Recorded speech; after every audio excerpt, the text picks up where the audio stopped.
ইসলামের মৌলিক আকীদা বিশ্বাস, ইসলামের ইলমকে বিতরণ করার জন্য দার্স দিতেন। সেই দার্সের ধারা প্রায় বন্ধ হয়ে গেছে। আমাদের আল ঈমান ফাউন্ডেশন উদ্যোগে আমরা চাচ্ছি সালাফদের সেই তরিকা দারসুল ঈমান ইসলামী জ্ঞান বিতরণ করার জন্য দলমত নির্বিশেষে, এরকম ভাবে বয়স নির্বিশেষে সকল বয়সের এবং সকল স্তরের মানুষদেরকে একত্র করে ইলমে দ্বীনের জন্য একত্রিত করা, এটাই হচ্ছে সিলসিলাতুদ দুরুস আল ঈমান, দারসুল ঈমান এর ধারাবাহিক সিরিজগুলো। আপনারা ইতিমধ্যেই প্রথম দার্স সম্পন্ন করেছেন, যেখানে ছিল তাওহীদের গুরুত্ব। দ্বিতীয় দার্সে ছিল তাওহীদের দুই রকমের প্রথম রকম আল কুফর বিত তাগুত। আজকে আমরা আলোচনা করতে যাচ্ছি তাওহীদের দ্বিতীয় রকম আল ঈমান বিল্লাহ। ঈমান বিল্লাহ, আল্লাহর প্রতি ঈমান আনা বলতে কি বোঝায়? আল্লাহর প্রতি ঈমান আনা বলতে চারটি জিনিসকে অন্তর্ভুক্ত করে। আপনারা দেখতে পাচ্ছেন, এক নাম্বার হচ্ছে আল ঈমান বিউজুদিল্লাহি আযজা ওয়া জাল্লা, আল্লাহর অস্তিত্বে বিশ্বাস করা। দুই নাম্বার হচ্ছে আল ঈমান বিরুবুবিয়্যাতিল্লাহি আযজা ওয়া জাল্লা, আল্লাহর রুবুবিয়্যাতে বিশ্বাস করা। তিন নাম্বার হচ্ছে আল ঈমান বিউলুহিয়্যাতিল্লাহি আযজা ওয়া জাল্লা, আল্লাহর উলুহিয়্যাতে বিশ্বাস করা। চার নাম্বার হচ্ছে আল ঈমান বিআসমাইল্লাহি ওয়া সিফাতিহি, আল্লাহর নাম ও গুণাবলীতে বিশ্বাস করা। এই চারটা জিনিসকে আমরা প্রত্যেকটাকে আবার চারটা আলাদা অধ্যায়ে বিস্তারিতভাবে আলোচনা পেশ করতে যাচ্ছি ইনশাআল্লাহ সুবহানাহু ওয়া তাআলা। প্রথমেই হচ্ছে আল্লাহর প্রতি ঈমান আনার অর্থ হলো আল্লাহর অস্তিত্বে বিশ্বাস করা। আল্লাহ আছেন, আমাদের সৃষ্টিকর্তা আছে, এমনিতেই এই সৃষ্টিকুল সৃষ্টি হয়নি। এই জিনিসটাকে প্রমাণ করার জন্য আমরা এটাকে দুই ভাগে বিভক্ত করেছি। একটা হচ্ছে এই আল্লাহ যে আছেন তা আমরা কি করে বুঝবো, এটা হলো আল ঈমান আল উমুরুদ দাল্লাতি আলা ওজুদিল্লাহি তাআলা, যে সকল জিনিস আল্লাহর অস্তিত্বকে প্রমাণ করে। এরপরে আমরা দেখাবো আল্লাহর অস্তিত্বকে অস্বীকার করেছে কারা। আল্লাহর অস্তিত্ব প্রমাণ করে এমন মৌলিক বিষয় হচ্ছে আল ফিতরাতুস সালিমা, আল আকলুস সারিহ, আল হাওয়াসুল মাশহুদা, আশ শারউস সহিহ।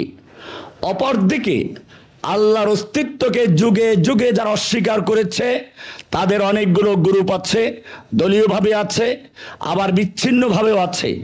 দাহরিয়ুন, তাবাইয়ুন, সুদফিয়ুন, আল ফালাসিফা, আশ-শুয়ুইয়ুন, আল ইলমানিয়ুন, এরকম ভাবে আল্লাহ দিনিয়ুন, আল ইলহাদিয়ুন, আল মুআসিরুন। এইভাবে আল্লাহর অস্তিত্বকে কিভাবে আমরা প্রমাণ করব এবং কারা অস্বীকার করেছে সে আলোচনা।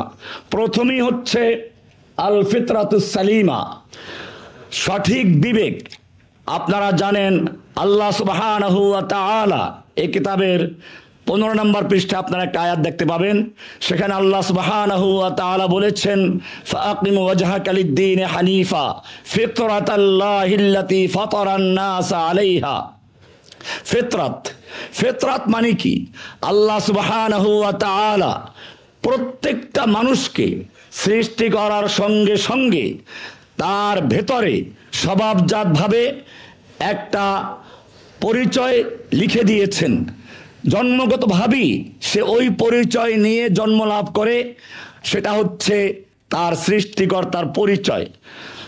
আল্লাহ রাসূল সাল্লাল্লাহু আলাইহি ওয়াসাল্লাম বলেছেন, কুল্লু মাউলুদিন ইউলাদু আলাল ফিতরাত, প্রতিটি শিশু ফিতরাতের উপর জন্মগ্রহণ করে। ফাআবাওয়াহু ইউহাফিদানিহি আও ইউনাসসিরানিহি আও ইউমাজ্জিসানিহি, তার পিতামাতা তার পরিবেশ তাকে ইহুদি বানায়, খ্রিস্টান বানায়, মজুসি বানায়। এখানে আমরা দেখতে পেলাম আল্লাহ রাসূল সাল্লাল্লাহু আলাইহি ওয়াসাল্লাম নিজেও বললেন ফিতরাতের কথা, আল্লাহ সুবহানাহু ওয়া তাআলা বললেন ফিতরাতের কথা, যেটা সূরা রোমের 30 নম্বর আয়াতে বলা হয়েছে। এই ফিতরাত হচ্ছে প্রতিটি মানুষের অন্তরের ভিতরে আল্লাহ সুবহানাহু ওয়া তাআলা সৃষ্টিগতভাবে স্বভাবজাতভাবে যে একটা আল্লাহর পরিচয় রেখে দিয়েছেন, এটাই হচ্ছে ফিতরাত। এজন্য বলা হয়েছে ফিতরাত প্রতিটি মানুষের মধ্যেই আছে। যেভাবে একটা কম্পাসের কাঁটা আপনি যেদিকেই ঘুরিয়ে দেন সে নিজের যেদিকে থাকে সেদিকেই ঘুরে আসবে, ঠিক তেমনি ভাবে সত্যিকার যদি একটা মানুষের ফিতরাত সঠিক থাকে, দুনিয়ার যে কোনো পরিবেশ তাকে পথভ্রষ্ট করতে পারে না। আমরা দেখি একটা মেয়ে শিশু যখন সে একটু বুঝদার হয়, পুরুষের সামনে যেতে উলঙ্গ হয়ে যেতে চায় না। কে শিক্ষা দিল তাকে যে সে মেয়ে, তাকে পুরুষের সামনে এভাবে যাওয়া উচিত নয়? এটা তার ফিতরাতের ভিতরে রয়েছে। এটাকে বলা হয়েছে ফিতরাত আল্লাতী ফাতারান নাস আলাইহা। আল্লাহ রাসূল সাল্লাল্লাহু আলাইহি ওয়াসাল্লাম বলেছেন, আলা ইন্না ফিল জাসাদে মুদগা ইযা সালুহাত সালুহাল জাসাদু কুল্লু। একটা মাংসের টুকরো আছে, ওটা ঠিক থাকলে গোটা দেহ ঠিক থাকে, আবার ওটা নষ্ট হলে গোটা দেহ নষ্ট হয়ে যায়।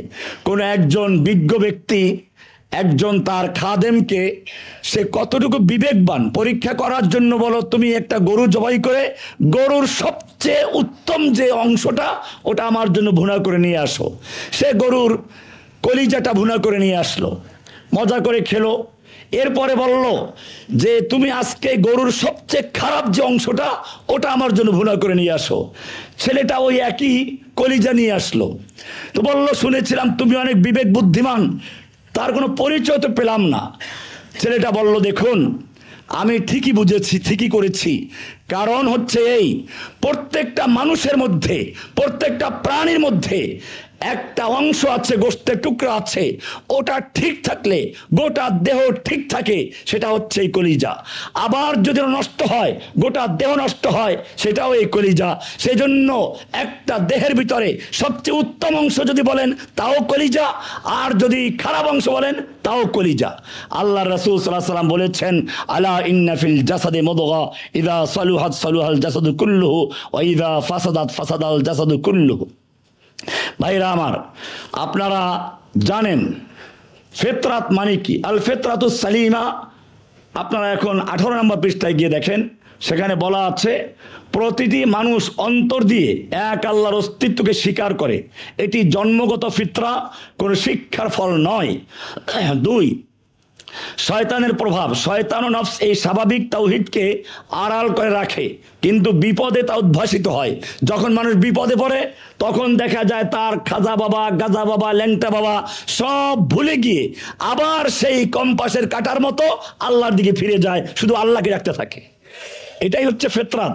সুতরাং এজন্য বলা হয়েছে কোরআনে, আল্লাহ সুবহানাহু ওয়া তাআলা পবিত্র কোরআনে, কোরআনকে বলা হয়েছে জিকরা, তাজকিরা, মুজাক্কির, জিক্রুন ইত্যাদি বলা হয়েছে।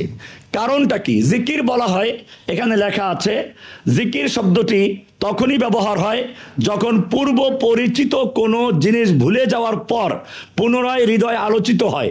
যার সাথে আগে পরিচয় ছিল না তার আলোচনাকে কোনোভাবেই জিকির বা স্মরণ বলা হয় না।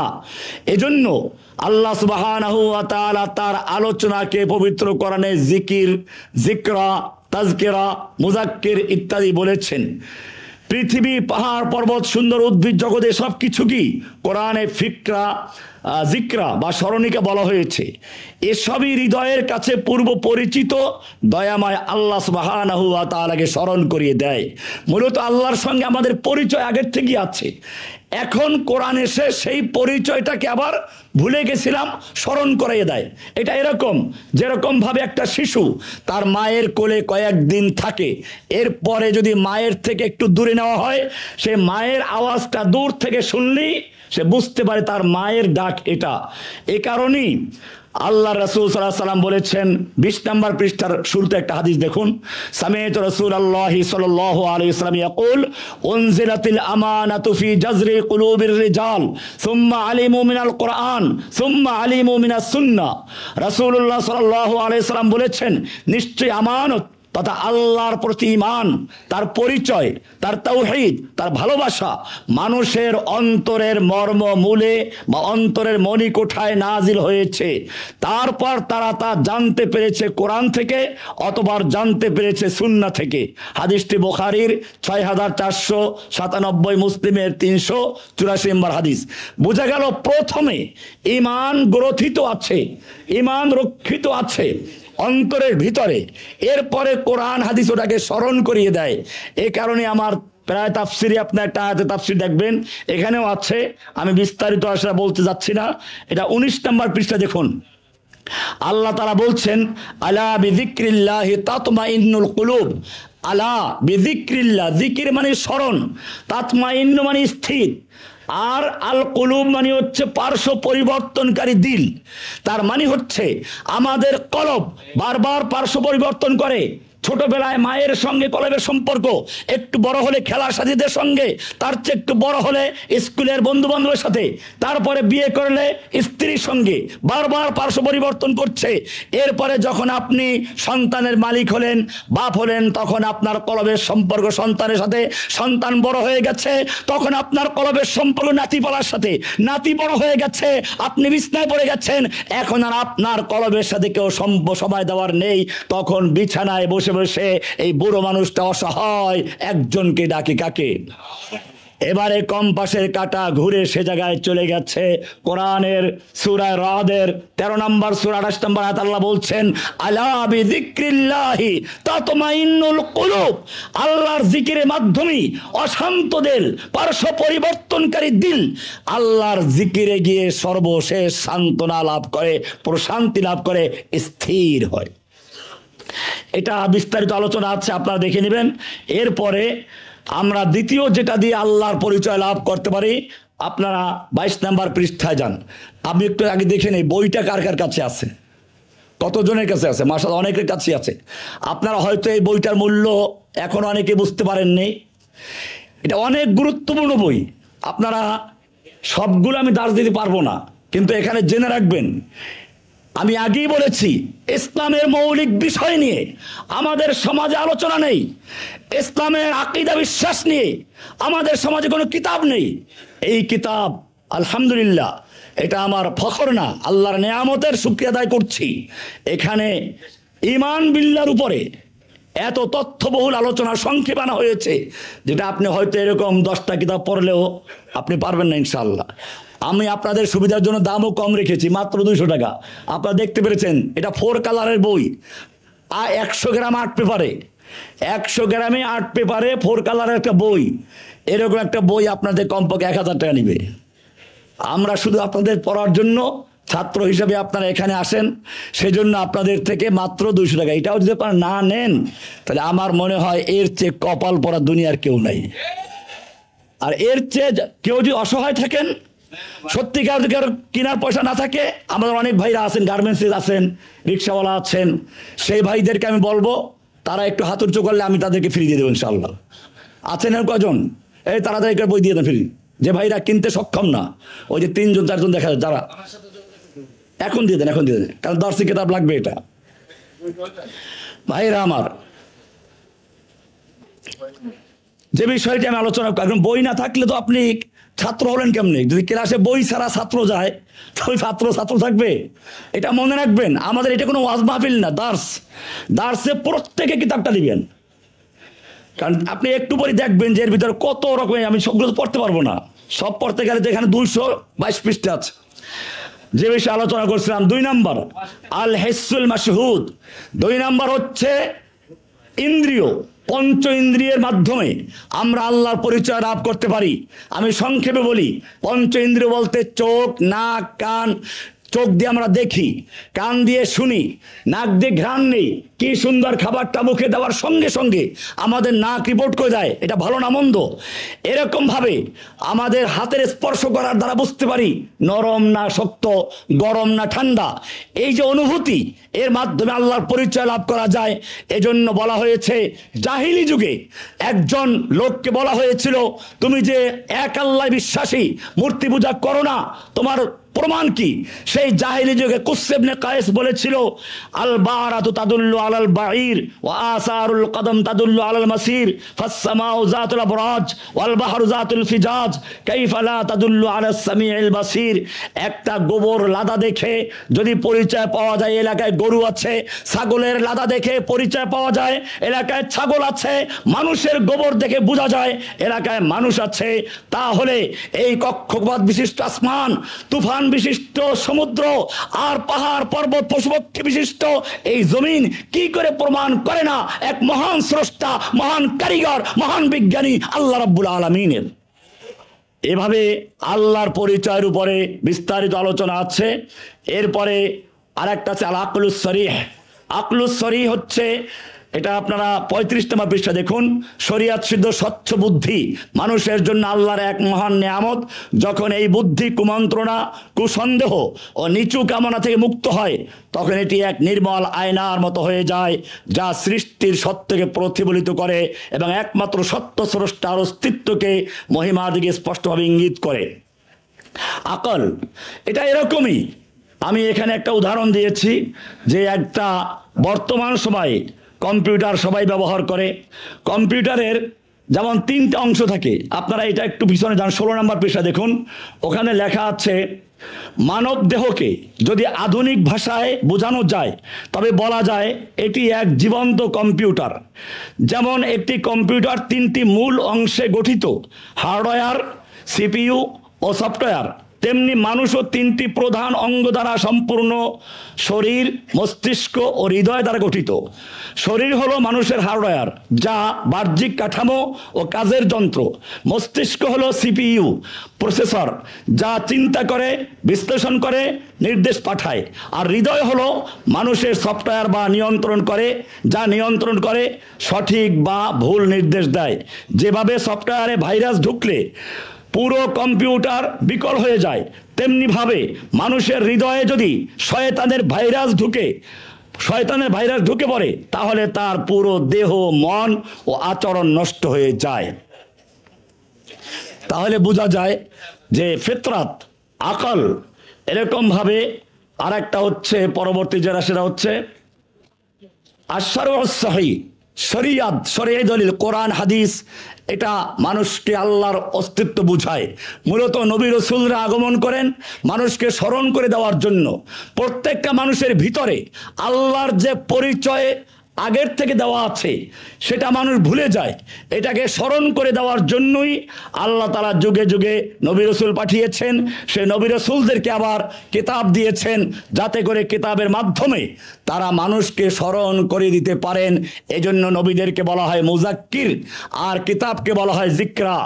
এমনিভাবে আল্লাহর অস্তিত্বের উপরে যে জিনিসগুলো প্রমাণ করে তার মধ্যে আরো অনেকগুলো আশ-শারাইউল আদেলা।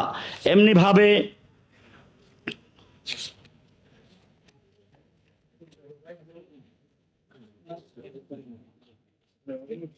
এই জিনিসগুলো হলো আপনার কিভাবে আল্লাহর অস্তিত্ব প্রমাণ করে, তার 5টা এখানে বিষয় দেওয়া আছে। আল ফিতরাতুস সালিমা, আল আকলুস সরিহ, আল হাওয়াসুল মাশহুদা, আশ-শারউস সহিহ। মূলত এখানে যে বিষয়টা আমরা দেখাতে চাচ্ছি, বিস্তারিত এখানে দেখবেন, সেটা হচ্ছে এই: আপনি সুন্দর একটা ফসলের মাঠ দেখে ফসলের খুব প্রশংসা করলেন, কিন্তু ফসলের মালিককে ভুলে গেলেন, কৃষকের অস্তিত্ব অস্বীকার করলেন। এটা কোনো বিবেকের কথা নয়।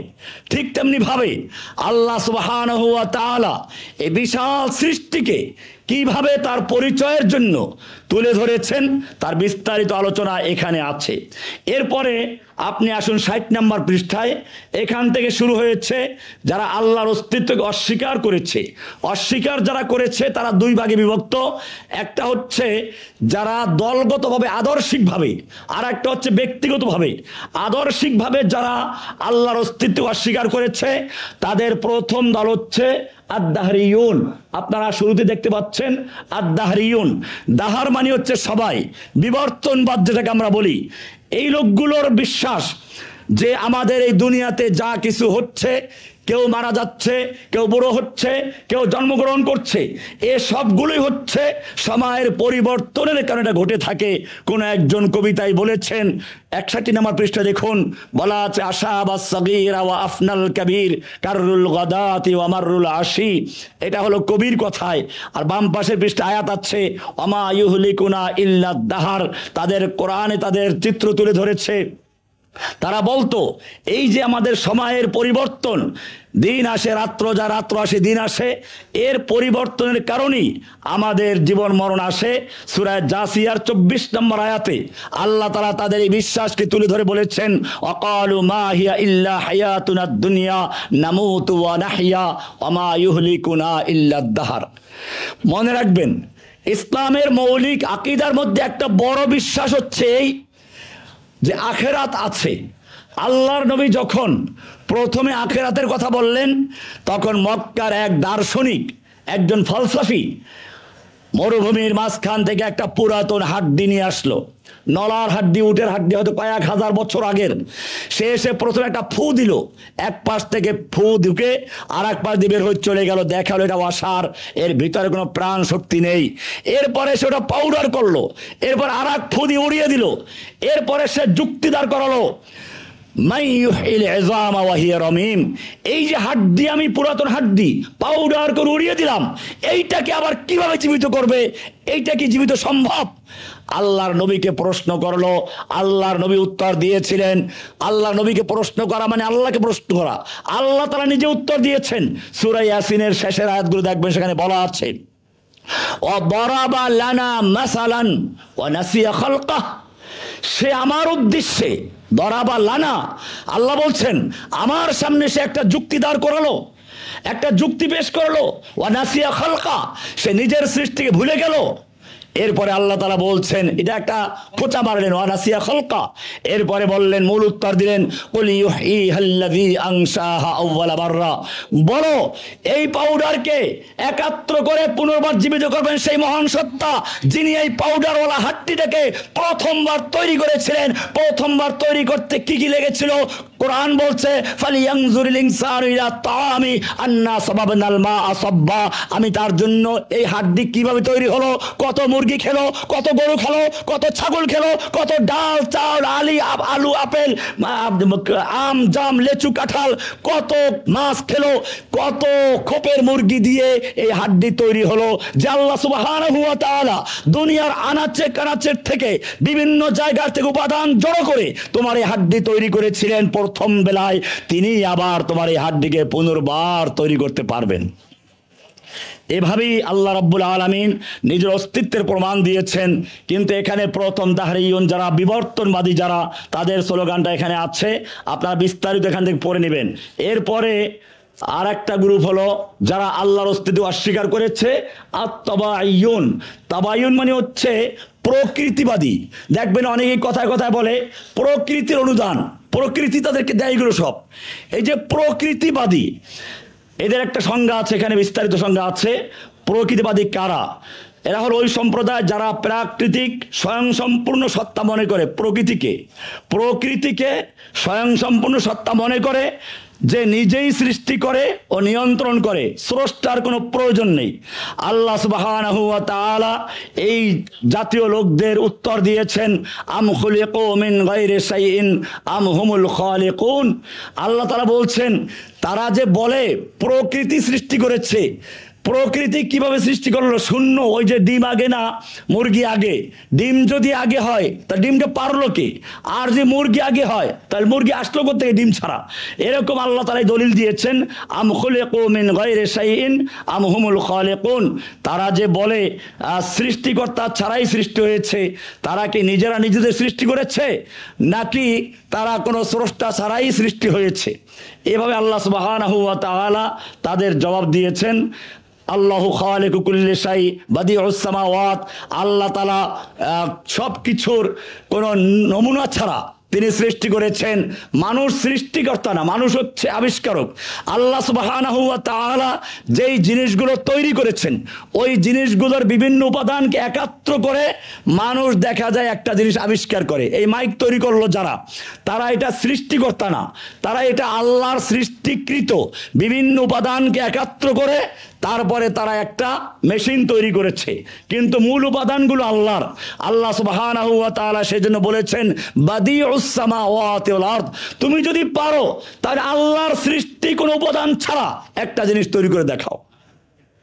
একটা চাউল তৈরি করতে পারবে না, একটা ধান তৈরি করতে পারবে না। এইভাবে একটা গ্রুপ গেল তাবায়ুন, এই প্রকৃতিবাদী যারা আছে। চতুর্থ আরেকটা গ্রুপ হচ্ছে আশ-শুয়ুইয়ুন। শুয়ুইয়ুন হচ্ছে এই সমাজতন্ত্রী যারা, কমিউনিস্ট যারা। এটা অবশ্য আরেকটা ভিন্ন ব্যাখ্যা আছে।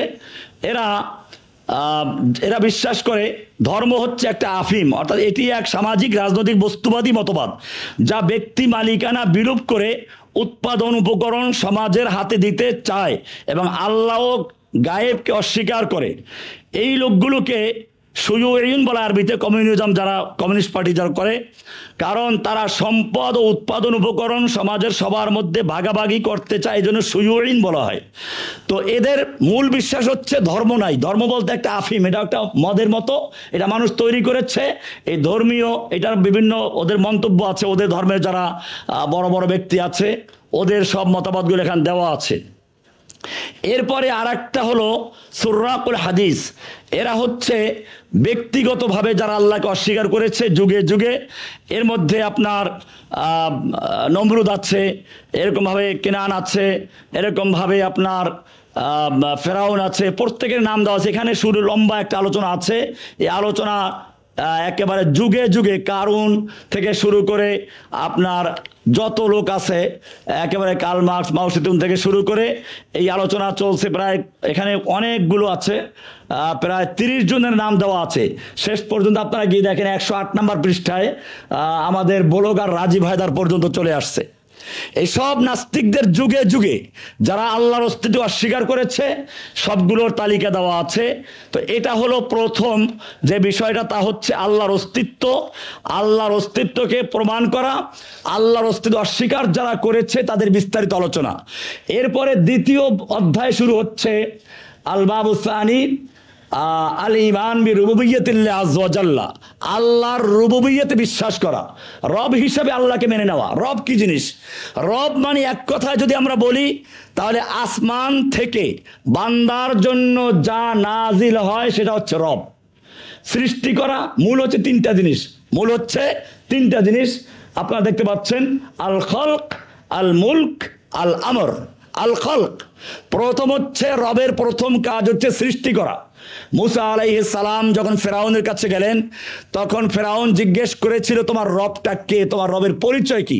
মুসা আলাইহিস সালাম ফেরাউনকে যে উত্তর দিয়েছিলেন সূরা তাহার 50 নম্বর আয়াত আল্লাহ বলছেন ক্বালা রাব্বুনাল্লাযী আতা কুল্লা শাইইন খালকাহু সুম্মা হাদা, আমার রব হচ্ছেন তিনি যিনি সমস্ত মাখলুকাতকে সৃষ্টি করেছেন এবং সৃষ্টি করার পরে তাকে আবার জীবিকা নির্বাহের পথ প্রদর্শন করেছেন। এখানে আমি শুরুতে রবের গুরুত্বটা নিয়ে আসছি, রবটা কি জিনিস আসলে। আমরা দেখেছি আল্লাহ তাআলা আমাদেরকে দুনিয়ায় পাঠানোর আগে রবের স্বীকৃতি আদায় করেছেন। এটা সূরা আরাফের 172 নম্বর আয়াতে আছে, আলাস্তু বিরাব্বিকুম। দুনিয়া আসার পরে সবচেয়ে গুরুত্বপূর্ণ ইবাদত সালাতের শুরুতে দাঁড়িয়ে বলতে হয় আলহামদুলিল্লাহি রাব্বিল আলামিন।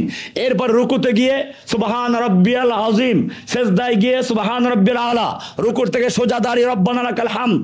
এভাবে আমরা বারবার রবের স্বীকৃতি দিচ্ছি। এমনকি কবরে যাওয়ার পরে আমাদের সর্বপ্রথম যে প্রশ্ন হবে তা হবে মান রব্বুকা, কে তোমার রব। বিস্তারিত আলোচনা এখানে আছে। তাহলে বোঝা যায় যে রব অত্যন্ত গুরুত্বপূর্ণ একটি বিষয়। এমনকি আমাদের সমাজে এটাকে কেন্দ্র করে আর একটা ভণ্ড ফেরকা তৈরি হয়েছে। রব্বুন আল্লাহর দাওয়াত আগে না লা ইলাহার দাওয়াত আগে, বুঝে ফেলেছে। এই যে ভণ্ড কতগুলো, আমরা এর জন্য মনে রাখবো, আমরা যখনই কোনো একটা হকের দাওয়াত নিয়ে মাঠে নামি তখনই আমাদের ভিতর থেকেই কিছু লোক বেশি বুঝে যায়, তারা আর একটা ফেরকা তৈরি করে, গ্রুপ তৈরি করে। আপনারা সাবধান থাকবেন, এই গ্রুপের সঙ্গে জসিমউদ্দিন রহমানী আদৌ কোনো সম্পর্ক নেই। জসিমউদ্দিন রহমান এই সমস্তকে ভণ্ড মনে করে। ইমাম মাহমুদের কাফেলা, রব্বুল আল্লাহর দাওয়াত বন্ধ এবং সম্পূর্ণ বিদআতি কতগুলো আকীদা। রব্বুল আল্লাহর দাওয়াত আর লা ইলাহার দাওয়াত আলাদা কিছু না। আমি এটা দেখাবো। রব্বুল আল্লাহ হচ্ছে আল্লাহ সুবহানাহু ওয়া তাআলা। আসমান থেকে যা কিছু নাযিল করেন সবগুলো সম্পর্ক কার সাথে? রবের সাথে, অর্থাৎ তিনি সৃষ্টিকর্তা। আল্লাহ এখানে সব দেওয়া আছে, আয়াতগুলো দেওয়া আছে। আল্লাযী খালাকা ফাসাওয়া, এই দেখেন সূরা তাহার 50 নম্বর দেওয়া আছে। ক্বালা রাব্বুনাল্লাযী আতা কুল্লা শাইইন খালকাহু সুম্মা হাদা। এরপরে আরো আয়াত আছে আল্লাযী খালাকা ফাসাওয়া ওয়াল্লাযী কদ্দারা ফাহাদা। এমনি ভাবে কোরআনে আরো আয়াত আছে ইয ক্বালা রাব্বুকা লিল মালায়েকাতি ইন্নী খালিকুম বাশারাম মিন তিনিন ফাইযা সাওয়াইতুহু ওয়া নাফাখতু ফীহি মির রূহি ফাকাউ লাহু সাজিদিন। এই আয়াতগুলো সবগুলোই আল্লাহর রুবুবিয়্যতের প্রমাণ করে। তার মানে আল্লাহ সৃষ্টিকর্তা। সৃষ্টি করার পরে 2 নম্বর কাজ হলো যে সৃষ্টি করে সে মালিক হয়। এটা সৃষ্টি করেছে যেই কোম্পানি, এই মাইক তৈরি করেছে, মোবাইল তৈরি করেছে যে কোম্পানি, ওই কোম্পানি তার মালিক। ঠিক তেমনি ভাবে আসমান জমিন চন্দ্র সূর্য গ্রহ নক্ষত্র তোমাকে আমাকে যিনি প্রথম সৃষ্টি করেছেন তিনি হচ্ছেন আমাদের মালিক। সুতরাং খলকের সাথে মালিকানার সম্পর্ক। এখানে মালিক আর মালিক দুইটা বিষয় নিয়ে আসছে এখানে বিস্তারিত। মালিক আর মালিকের মধ্যে পার্থক্য আছে। মালিক মানে হচ্ছে যেন আমি এই কলমের মালিক, এই কাগজের মালিক, বইটার মালিক, ছোট জিনিসের মালিকানা হয়। আর বড় মালিক হচ্ছে শাসক, একটা দেশের শাসক। এখানে ছোট জিনিসকে বলা হয় না আনা মালিকু হাজাল কলম, আমি এই কলমটার মহামান্য বাদশাহ, এটা বলা হয় না। মালিক মানে বাদশাহ, আর মালিক মানে হচ্ছে আমরা বাংলায় যে মালিক বলি। তো মালিক আর মালিকের মধ্যে পার্থক্য আছে। মুলুক দুইটাকেই সমন্বয় করে, অর্থাৎ আল্লাহ তাআলা মালিকও। এই জন্য কোরআনের সূরা ফাতিহায় মালিকি ইয়াউমিদ্দিন আছে এক কিরাত, আর এক কিরাত হচ্ছে মালিকি ইয়াউমিদ্দিন। আবার মালিকিন নাস 2 রকম আছে। মালিক মানে হচ্ছে আমরা যেমন কলমের মালিক, কাগজের মালিক, জমির মালিক। মালিকে তার মালিকানাধীন জিনিসকে যেভাবে ইচ্ছা সেভাবে ব্যয় করতে পারে, কিন্তু মালিক মানে বাদশাহ সে ওটা পারে না। অপরদিকে মালিকানা হয় ছোট জিনিসের মধ্যে, আর মালিক হয় বড় জিনিসের মধ্যে। তো মুলকের মধ্যে এই আলোচনাগুলো বিস্তারিত আছে। খলক এবং মুলক একটার সঙ্গে আরেকটা জড়িত। যখন যে সৃষ্টি করে সে তার মালিকানা হয়। মালিকানাটা আছে আপনার 118 নম্বর পৃষ্ঠায় বিস্তারিত, মানে আল ঈমানু বিল মুলক। এখানে মুলক আর মিল্কের পার্থক্যটা করা আছে। আল্লাহ তাআলা কোরআনে অনেকগুলো আয়াত নাযিল করেছেন। ওয়ালিল্লাহি মা ফিস সামাওয়াতি ওয়া মা ফিল আরদি, সূরা বাকারার 284 নম্বর আয়াত। ওয়ালিল্লাহি মা ফিস সামাওয়াতি ওয়া মা ফিল আরদি, এটা সূরা নিসা 126 নম্বর আয়াত। লিল্লাহি মা ফিস সামাওয়াতি ওয়াল আরদি, সূরা লোকমানের 26 নম্বর আয়াত। এমনি ভাবে সূরা আল ইমরানের 26 নম্বর আয়াত বলা আছে কুলিল্লাহুম্মা মালিকাল মুলকে, এখানে মালিকানার কথা বলা আছে। তাবারাকাল্লাযী বিয়াদিহিল মুলকু, সূরা মুলকের 1 নম্বর আয়াত। এমনি ভাবে সূরা মায়দার 120 নম্বর আয়াত লিল্লাহি মুলকুস সামাওয়াতি ওয়াল আরদ। তেমনি ভাবে সূরা গাফিরের 16 নম্বর আয়াত লিমানিল মুলকুল ইয়াউম। এখানে এই সবগুলো আয়াতে বোঝা গেছে যে সৃষ্টি করেছেন যিনি, মালিকানা তার। এবারে মালিকানা যার, আইন চলবে আমর। এইবারে 3 নম্বর আসেন, এটা এই বইয়ের 120 নম্বর পৃষ্ঠায় চলে আসুন। এখানে রবের 3টা জিনিস খুব ধারাবাহিকভাবে। একটা হলো খালক, মানে সৃষ্টি করা। সৃষ্টি যিনি করেন তিনি তার মালিকানা পেয়ে যান, মালিকানা তার। এবারে মালিক যিনি, তার আইন চলে, তার আদেশ চলে। এটা আমি আগেও বলেছি একবার। মনে করেন আপনি একটা কারখানার মালিক, 1 লক্ষ কর্মচারী আপনার আছে। কর্মচারী আপনাকে চিনে না, হঠাৎ আপনি একদিন গিয়ে আদেশ জারি করলেন এইটা করো ওটা করো, কেউ আপনার কথা শুনে না, সকলেই পাগল বলে উড়িয়ে দিতে লাগলো। ইতিমধ্যে সেই কোম্পানির ম্যানেজার যে আপনাকে চিনে, মালিককে চিনে, সে এসে দাঁড়িয়ে বলল, সম্মানিত কর্মকর্তা কর্মচারী বৃন্দ শুনুন, এই যে ভদ্রলোককে আপনারা দেখতে পাচ্ছেন ইনি হচ্ছেন এই কারখানার মালিক। যখনই শুনলো মালিক, এখন চেহারা পাল্টে গেল। এখন সে যা বলে ওটাই আদেশ করে, ওটাই আইন। সকলেই তার হুকুম মানে। এটাই হচ্ছে আল খালকু আল মুলকু আল আমর, অর্থাৎ যিনি আল্লাহ, যিনি সৃষ্টিকর্তা, তিনি মালিক। আর যিনি মালিক, আইন কেবল দেওয়ার অধিকার তার থাকে। মালিকানা এই কোম্পানি যারা তৈরি করেছে। এখন এই মাইক যদি আমাকে চালাতে হয়, এই কোম্পানি যা তৈরি করেছে তাদের নির্দেশ মোতাবেক চালাতে হবে, তাদের দেওয়া গাইড বুক অনুযায়ী চলতে হবে। যদি উল্টা পাল্টা চালান তাহলে মাইকে কাজ করবে না। এটাই হচ্ছে আল মুলক। এবারে দলিল নেন কোরআন থেকে। আমর কাকে বলে এখানে লেখা আছে, আদেশ কাকে বলে সংজ্ঞাটা দেখে নেবেন। আদেশ বলা হয় তলাবুল ফি'লি আলা ওয়াজহিল ইলজামে মিন যি সুলতানিন। আদেশ মানে হচ্ছে কর্তৃত্ব সম্পন্ন মালিকের পক্ষ থেকে করতেই হবে এভাবে কাজ দাবি করার নাম হচ্ছে আদেশ। আর এই আদেশ দেওয়ার ক্ষমতা কার? কোরআনে দেখবেন পরিষ্কার বলা আছে সূরা আরাফের 54 নম্বর আয়াত, আলা লাহুল খালকু ওয়াল আমর। এমনি ভাবে সূরা ইউসুফের 40 নম্বর আয়াত, ইনিল হুকমু ইল্লা লিল্লাহ। এমনি ভাবে সূরা আনআমের 114 নম্বর আয়াত, আফা গায়রাল্লাহি আবতাগি হাকামান। এমনি ভাবে সূরা মায়েদার 50 নম্বর আয়াত, আফা হুকমাল জাহিলিয়াতি আবগুন। এমনি ভাবে সূরা রাদের 41 নম্বর আয়াত, আল্লাহু ইয়াহকুমু লা মুআক্কিবা লিহুকমিহি। এভাবে আল্লাহ সুবহানাহু ওয়া তাআলা আদেশ দিয়েছেন। আদেশ দেওয়ার মালিক কে? আল্লাহ। এর উপরে বিস্তারিত আলোচনা আমরা করেছি। আইন তৈরি করার মালিক আল্লাহ। গত আলোচনা এটা আছে বিস্তারিত। মানুষের আইন তৈরি করার অধিকারই নাই। আইন তৈরি করতে হলে যে সমস্ত কোয়ালিটির প্রয়োজন সেই কোয়ালিটিগুলো আমরা ওখানে দেখিয়েছি। যে বড় বড় 6টা কোয়ালিটি আছে, 6টা কোয়ালিটির একটা মানুষের মধ্যে পাওয়া যায় না। তো ওটা ওখান থেকে দেখে নেবেন। গত দার্সে যারা ছিলেন না তারা বইটা সংগ্রহ করবেন, ওখানে বিস্তারিত পেয়ে যাবেন। এখানে এর জন্য বিস্তারিত লেখা হয় নাই। আল্লাহর আদেশ মানতে হবে কেন, এখানে এগুলো বিস্তারিত আদেশ আলোচনা দেওয়া আছে, আপনারা দেখে নেবেন। তাহলে রবের মানে হচ্ছে 3টা জিনিস, খালক, মুলক আর কি? আমর। আমরা এখান থেকে চলে যাবে এখন পরবর্তী ধাপে, আল ঈমান বি উলুহিয়াতিহি সুবহানাহু ওয়া তাআলা। একটা জিনিস খেয়াল করবেন, যখন আমরা জানলাম সৃষ্টি যার, মালিকানা তার, মালিকানা যার, আদেশ দেওয়ার ক্ষমতা তার। এইবারে এখন যারা সৃষ্টি তাদের কাজ কি? যিনি আদেশ দিলেন তার হুকুম মেনে নেওয়া। এই মেনে নেওয়ার নামই হচ্ছে ইলাহ, উলুহিয়াত। মেনে নেওয়ার নামই হচ্ছে ইবাদত। উলুহিয়াত মানে কি? উলুহিয়াত মানে কি? ইবাদত। আমরা হয়তো উলুহিয়াত বুঝি না, লা ইলাহা ইল্লাল্লাহর অর্থ বুঝি না। কারণ কি? লা ইলাহার মানেটা আমরা ভালো করে বুঝি না। বাংলায় বলে কোনো মাবুদ নেই। মাবুদ কাকে বলে? খেয়াল করুন, 2টা শব্দ, 3 অক্ষরে। কয় অক্ষরের? একটা একটু আগে বলেছি রব। একটা কি? রব। কয় অক্ষর?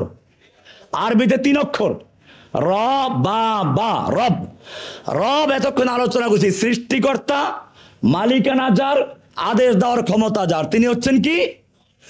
এই রবের হুকুম পালন করার দায়িত্ব যার, সে হলো আব্দ। সে কি?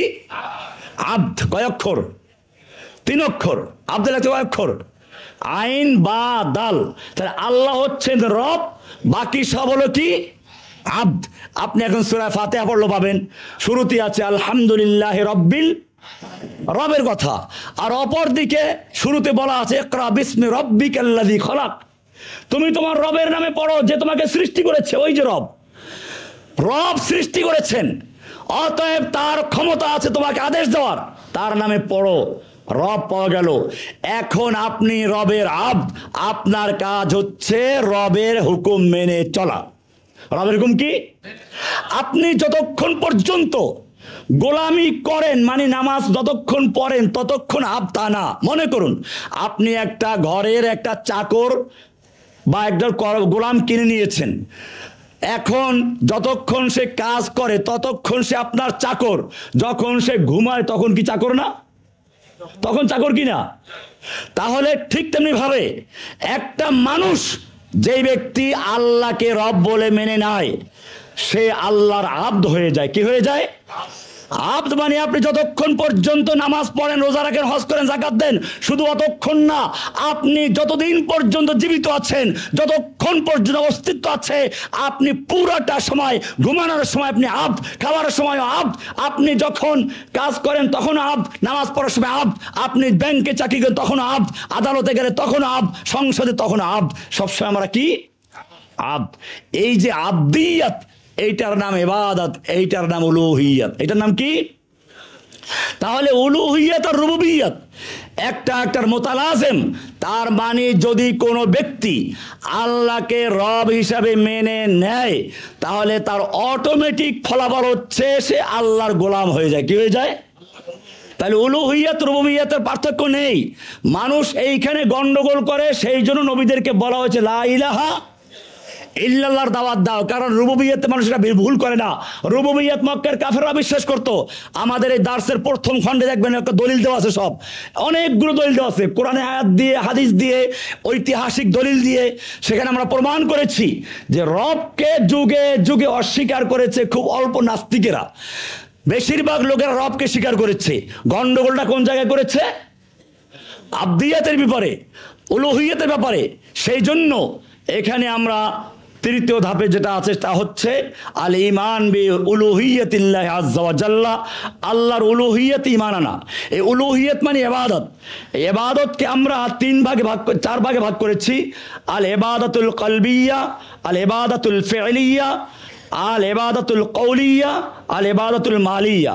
তার মানে হলো কলবের ইবাদত, কার্যগত কর্মগত ইবাদত, কথার ইবাদত, আর্থিক ইবাদত।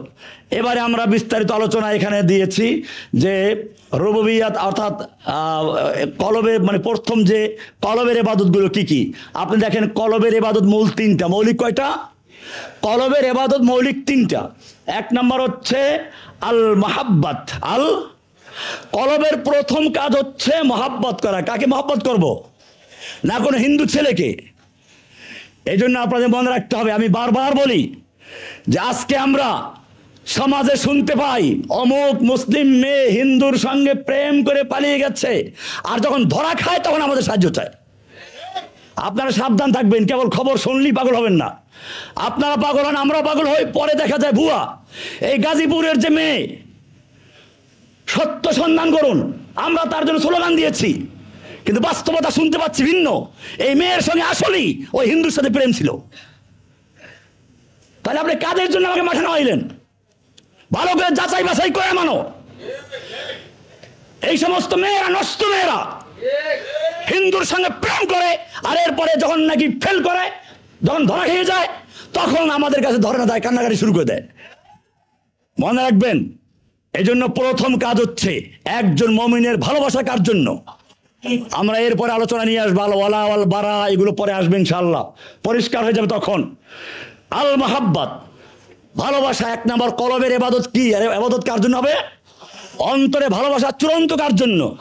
কুল ইন্না সালাতি ওয়া নুসুকি ওয়া মাহইয়ায়া ওয়া মামাতি লিল্লাহি রাব্বিল আলামিন। পুরাটা ভালোবাসা কার জন্য? এরপরে দুই নম্বর আল খাউফ, ভয় করা। ভয় করব কাকে? কোরআন বলছে, আয়াতগুলো দেওয়া আছে। প্রথম মহাব্বত যে আল্লাহ, তার মানে 100 বাকারার 165 নম্বর আয়াত। আর ভয়, এটা 2 নম্বর কাজ। এটা হচ্ছে সূরা আল ইমরানের 175 নম্বর আয়াত, ফালা তাখাফুহুম ওয়া খাফুনি ইন কুনতুম মুমিনিন। এমনি ভাবে 3 নম্বর হচ্ছে রজা, আশা।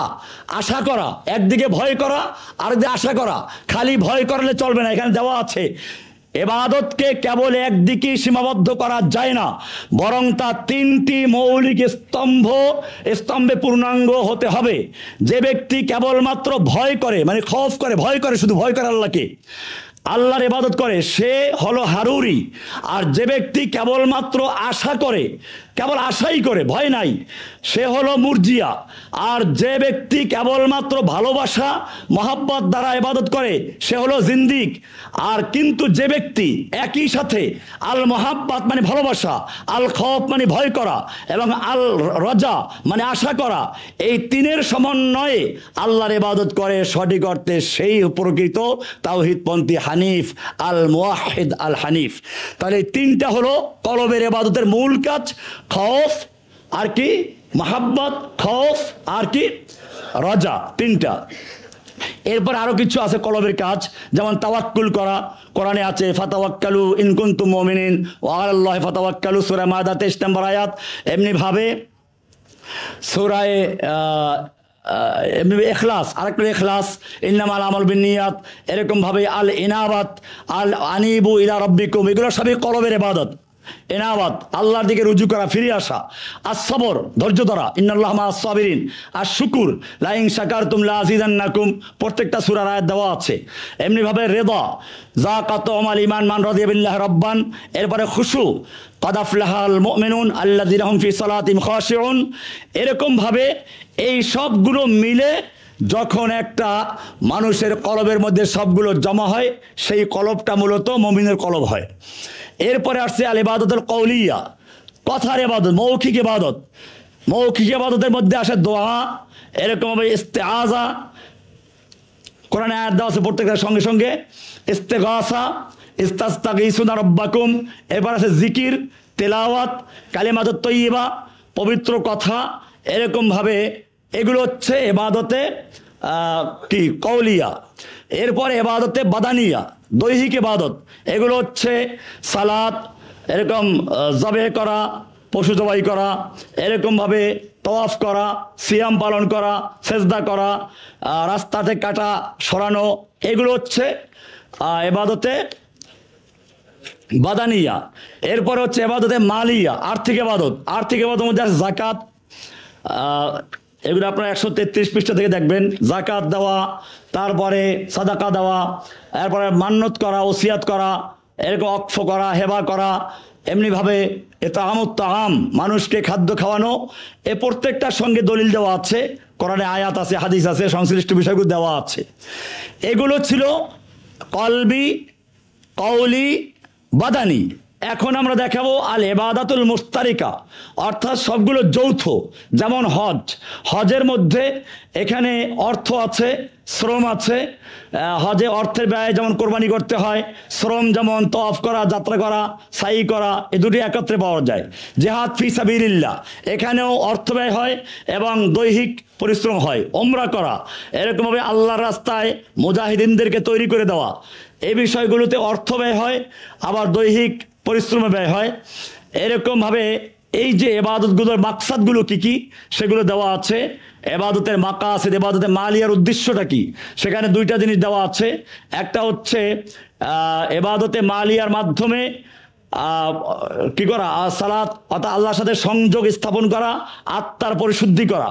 দ্বিতীয় হচ্ছে এই যাকাতের মাধ্যমে মাল পবিত্র হয়, মাল বৃদ্ধি পায়।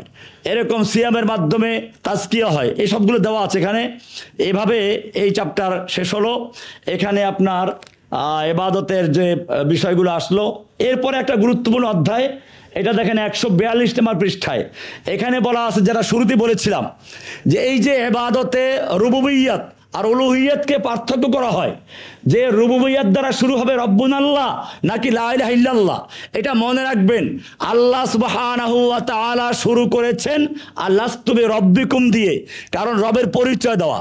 আর রবের পরিচয় যখন লাভ করবে, এই রবকে মানার বাধ্যতামূলক ফলাফল হচ্ছে উলুহিয়্যাত ইবাদত করা। এইটা আপনি এখন এখানে দেখেন, পরিষ্কার লেখা আছে। আল্লাহর উলুহিয়্যাতের প্রতি ঈমান আনা হচ্ছে রুবুবিয়্যাতের প্রতি ঈমানের অনিবার্য পরিণাম। একটা কোম্পানির মালিক, লক্ষাধিক কর্মচারী তার কোম্পানিতে, কিন্তু কেউ তাকে চিনে না। একদা এলেন, আদেশ নিষেধ জারি করতে লাগলেন, কিন্তু কেউ তার কথা শুনে না, সবই তুচ্ছ তাচ্ছিল্য করে তাড়িয়ে দিচ্ছে। ইতিমধ্যে কোম্পানির ম্যানেজার এসে ঘোষণা দিলেন, সম্মানিত কর্মকর্তা কর্মচারী বৃন্দগণ শুনুন, এই মহান ব্যক্তি হলেন এই কোম্পানির মহামান্য মালিক। সঙ্গে সঙ্গে চিত্র পাল্টে গেল। এখন সকলেই তার কথা শুনে এবং মানে, তার কথাই এখন আইন। ঠিক তেমনি ভাবে এই মহাবিশ্ব নামক কোম্পানির মালিক হচ্ছেন আল্লাহ সুবহানাহু ওয়া তাআলা রব।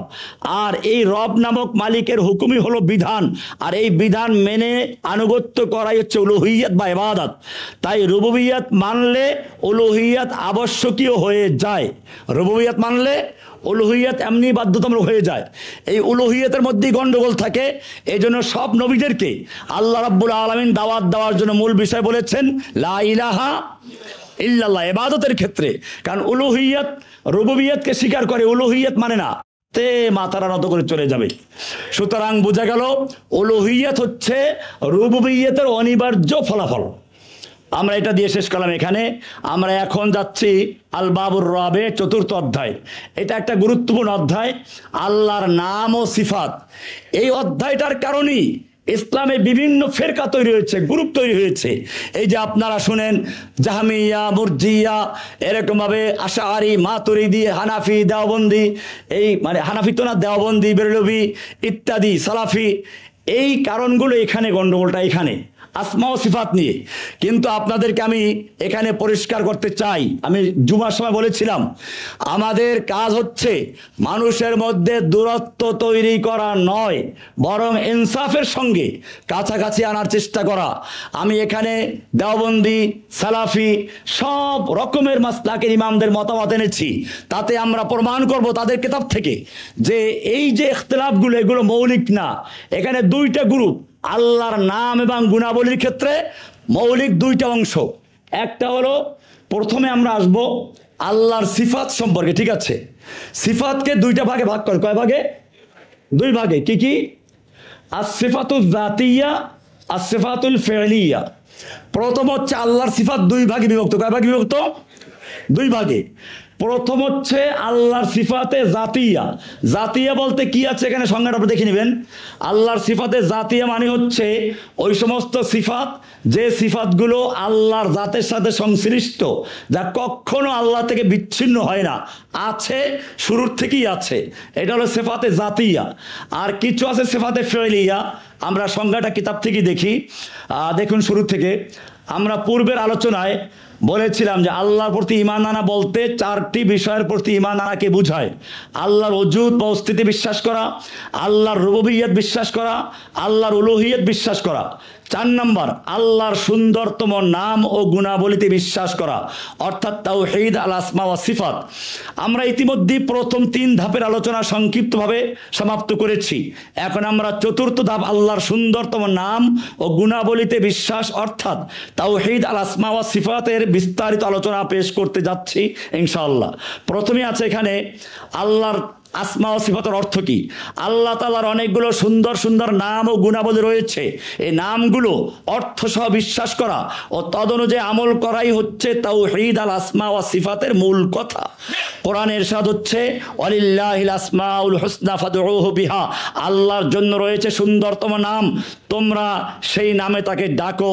আল্লাহ কোরআনে এটা বলেছেন সূরা আরাফের 180 নম্বর আয়াতে। এরপরে দেখুন, এর পরের অংশ দেখেন। এই আয়াত অনুযায়ী আমার কাছে মনে হয় আল্লাহ সুবহানাহু ওয়া তাআলাকে খোদা নামে ডাকা উচিত নয়, কেননা আল্লাহ সুবহানাহু ওয়া তাআলা তার নিজের জন্য এই খোদা নাম পবিত্র কোরআনে বা হাদিসে উল্লেখ করেননি। এটি ফার্সি শব্দ খোদ আ মিলে সংযুক্ত রূপ, যার অর্থ হলো খোদ বা খোদ আনেওয়ালা, অর্থাৎ যে নিজে নিজে আগমনকারী। ভারতবর্ষের বহু বড় বড় ওলামায়ে কেরামদের বক্তব্য ও লেখনীতে খোদা নামটি ব্যবহার হয়েছে, কারণ এক সময় এদেশে ফার্সি ভাষার ব্যাপক প্রচলন ছিল, যার ফলে পবিত্র কোরআনে বর্ণিত সালাত গেছে নামাজ হয়ে, সিয়াম গেছে রোজা হয়ে, আল্লাহ গেছেন খোদা হয়ে। এখন যেহেতু ফার্সি ভাষার প্রচলন নেই, তাই আমাদেরকে ধীরে ধীরে কোরআন হাদিসের পরিভাষার দিকে ফিরে আসা উচিত। আল্লাহ সুবহানাহু ওয়া তাআলা যেরকম অতুলনীয়, ঠিক তেমনিভাবে তার নাম ও গুণাবলীতেও তিনি অতুলনীয়। মাখলুকের গুণাবলীর সঙ্গে তার কোনো সাদৃশ্যতা নেই। তিনি যেমন নিজের জন্য বর্ণনা করেছেন তেমনই আছেন, তার তুল্য কিছুই নেই। আর কেউই তার সত্তাকে সম্পূর্ণরূপে অনুধাবন করতে পারে না। প্রকৃত ব্যাপার হলো আল্লাহর গুণাবলীর সঙ্গে মানুষের সাদৃশ্যতা শুধুমাত্র নামে মাত্রায় নয়। যখন আল্লাহকে উদ্দেশ্য করে নাম ও গুণাবলী ব্যবহৃত হয়, তখন সেগুলো সার্বভৌম অর্থে গ্রহণ করতে হবে। বুঝতে হবে সেগুলি মানব সুলভ অসম্পূর্ণতা ও ত্রুটি মুক্ত। পবিত্র কোরআনে ইরশাদ হয়েছে লাইসা কামিসলিহি শাই ওয়া হুয়াস সামিউল বাসীর। লাইসা কামিসলিহি শাই, আল্লাহর সমতুল্য কিছুই নাই। এতে বুঝে গেল সমতুল্য নাই। কাজে একদল এখান থেকে বাদ হয়ে গেছে, যারা বলে আল্লাহর হাত আমাদের হাতের মতো, আল্লাহর পা আমাদের পায়ের মতো, আল্লাহর আরশে থাকা আমাদের আরশে থাকার মতো, এরা বাদ। অপরদিকে আর এক দল আল্লাহকে এইগুলোর থেকে বাঁচাতে গিয়ে বলছে আল্লাহর কোনো গুণাবলী নাই, তাদের বিরুদ্ধে হলো ওয়াহুয়াস সামিউল বাসীর। আমরা একটু পরে বিস্তারিত আলোচনায় আসবে এখানে। এরপরে একটু দেখুন, এখানে আছে আসমাউল্লাহি তাআলা তাওকিফিয়াতুন লা তাওসিফিয়াতুন। গুরুত্বপূর্ণ কথা, আল্লাহর নামগুলো হচ্ছে তাওকিফি, অর্থাৎ এগুলো মানুষের উদ্ভাবিত নয়, আল্লাহ নিজে নিজের জন্য নাম রেখে দিয়েছেন অথবা আল্লাহর রাসূল বলেছেন। এভাবে আমরা জেনেছি। আমরা নিজেরা আল্লাহর জন্য কোনো নাম নির্বাচন করতে পারবো না। যেমন মনে করুন, কোরআনে বলা আছে গদাবাল্লাহু আলাইহিম, আল্লাহ তাদের উপরে গজব, রাগ করেছেন। এবার আপনি এখান থেকে বললেন, ও আল্লাহ তো রাগ করেন, তা কাজে আল্লাহর একটা নাম বানাইলাম ওখান থেকে, আল গাদিব, রাগান্বিত, বলা যাবে? এটা বিস্তারিত এখানে আছে, আমি এখানে একটু এটা পরেই শোনা, এখানে গুরুত্বপূর্ণ অংশ এটা। এই অংশটা অনেক গুরুত্বপূর্ণ, সামনে দেখবেন আপনারা যে কত ফেরকা তৈরি হয়েছে এটাকে কেন্দ্র করে। এই জন্য এই আলোচনায় আমি একটু সময় নেব। আল্লাহ সুবহানাহু ওয়া তাআলা তার নামসমূহ তাওকিফি, মানুষের উদ্ভাবিত, বর্ণনামূলক নয়, এতে ব্যক্তিগত মতামতের কোনো স্থান নেই। সুতরাং আল্লাহকে কেবল সেই সব নামে ডাকা বৈধ যেসব নামে তিনি নিজে বা তার রসুল তাকে ডেকেছেন। ফামান জাদা ফিহা আও ইস্তাক্কালা লাহু ইসমান মিন গায়রি ইযনিন শারঈয়্যিন ফাকাদ আলহাদা ফি আসমাইহি, যে ব্যক্তি নিজ থেকে কোনো নাম বাড়িয়ে দেয় বা আল্লাহর কোনো ক্রিয়া থেকে নতুন নাম উদ্ভাবন করে, যেমন গদাবা থেকে গদেব, লানা থেকে লাইন, মাকারা থেকে মাকের, আল্লাহ কোরআনে বলেছেন, এগুলো আসবে সামনে, আয়াতগুলো দেখাচ্ছি আমি। এটা করা যাবে না। সে ব্যক্তি আল্লাহর নামের বিকৃতি ঘটালো, সে আল্লাহর নামের ব্যাপারে বাড়াবাড়ি করলো। ইমাম ইবনে তাইমিয়া রাহমাতুল্লাহ আলাইহি বলেন, আসমাউল্লাহি তাআলা কুল্লুহা তাওকিফিয়াতুন লা ইউসাম্মাল্লাহু ইল্লা বিমা সাম্মা বিহি নাফসা, আল্লাহর সমস্ত নাম তাওকিফি, তাকে কেবল সেই নামেই ডাকা যাবে যেগুলো তিনি নিজে নিজের জন্য নির্ধারণ করেছেন। আর যে ব্যক্তি আল্লাহকে এমন নামে ডাকে যা আল্লাহ বলেননি, সে আল্লাহর নাম সমূহে বিকৃতি ঘটালো। মাজমুআতুল ফাতাওয়া, ইমাম ইবনে তাইমিয়া, 6ষ্ঠ খণ্ড, পৃষ্ঠা নম্বর 142। কোরআনে এমন অনেক ক্রিয়া আছে যেগুলো আল্লাহ নিজেই নিজের প্রতি আরোপ করেছেন, কিন্তু সেগুলো এসেছে প্রতিদান ও ন্যায় বিচারের প্রসঙ্গে, প্রশংসা বা পূর্ণতার জন্য নয়। অতএব এসব ক্রিয়া থেকে নতুন কোনো নাম উদ্ভাবন করা বৈধ নয়। নিচে কোরআনের উদাহরণ সহ এর বিস্তারিত আলোচনা করছি। এটা খুব গুরুত্বপূর্ণ। এইখানে মানুষ ভুল করে, ওই যে নবী থেকে একজন সাংবাদিক বানাইলো, এটা এই জায়গাটা ভুল করার কারণে। আপনারা খুব খেয়াল করেন, কোরআনে অনেকগুলো শব্দ আছে, যেমন আমি এখন দেখাচ্ছি। 1 নম্বর দেখেন, 1 নম্বর, পবিত্র কোরআনে বলা হয়েছে গদাবা, ক্রিয়া ব্যবহার করা হয়েছে আল্লাহর প্রসঙ্গে। এরশাদ হচ্ছে গদিবাল্লাহু আলাইহিম ওয়া লাআনাহুম, আল্লাহ তাদের প্রতি গজব মানে ক্রুদ্ধ হয়েছেন এবং তাদের অভিশাপ দিয়েছেন। এখানে গদাবা লানা শব্দটা এসেছে। আপনি এখানে এই ক্রিয়া থেকে এখন নাম বের করবেন, যেহেতু গদাবা পাওয়া গেছে, কাজী আল গাদেব, ক্রুদ্ধ থেকে ক্রুদ্ধ ব্যক্তি, এটা বলা যাবে না। 2 দেখেন, আল্লাহ তাআলা নিজের নামের সঙ্গে লানার কথা বলেছেন ইন্নাল্লাহা লাআনাল কাফিরিনা ওয়া আ'আদ্দা লাহুম সাঈরা, সূরা আহজাবের 64 নম্বর আয়াত। কিন্তু এই লানা ক্রিয়া থেকে আপনি আল্লাহন যোগ করতে পারবেন না, যে আল্লাহ অভিশাপকারী। লানা মানে অভিশাপ করা, সুতরাং আল্লাহন মানে অভিশাপকারী আপনার নাম তৈরি করলেন, এটা বলা যাবে না। এমনি ভাবে 3, আল্লাহ সুবহানাহু ওয়া তাআলা কোরআনে মাকারা ক্রিয়া ব্যবহার করেছেন।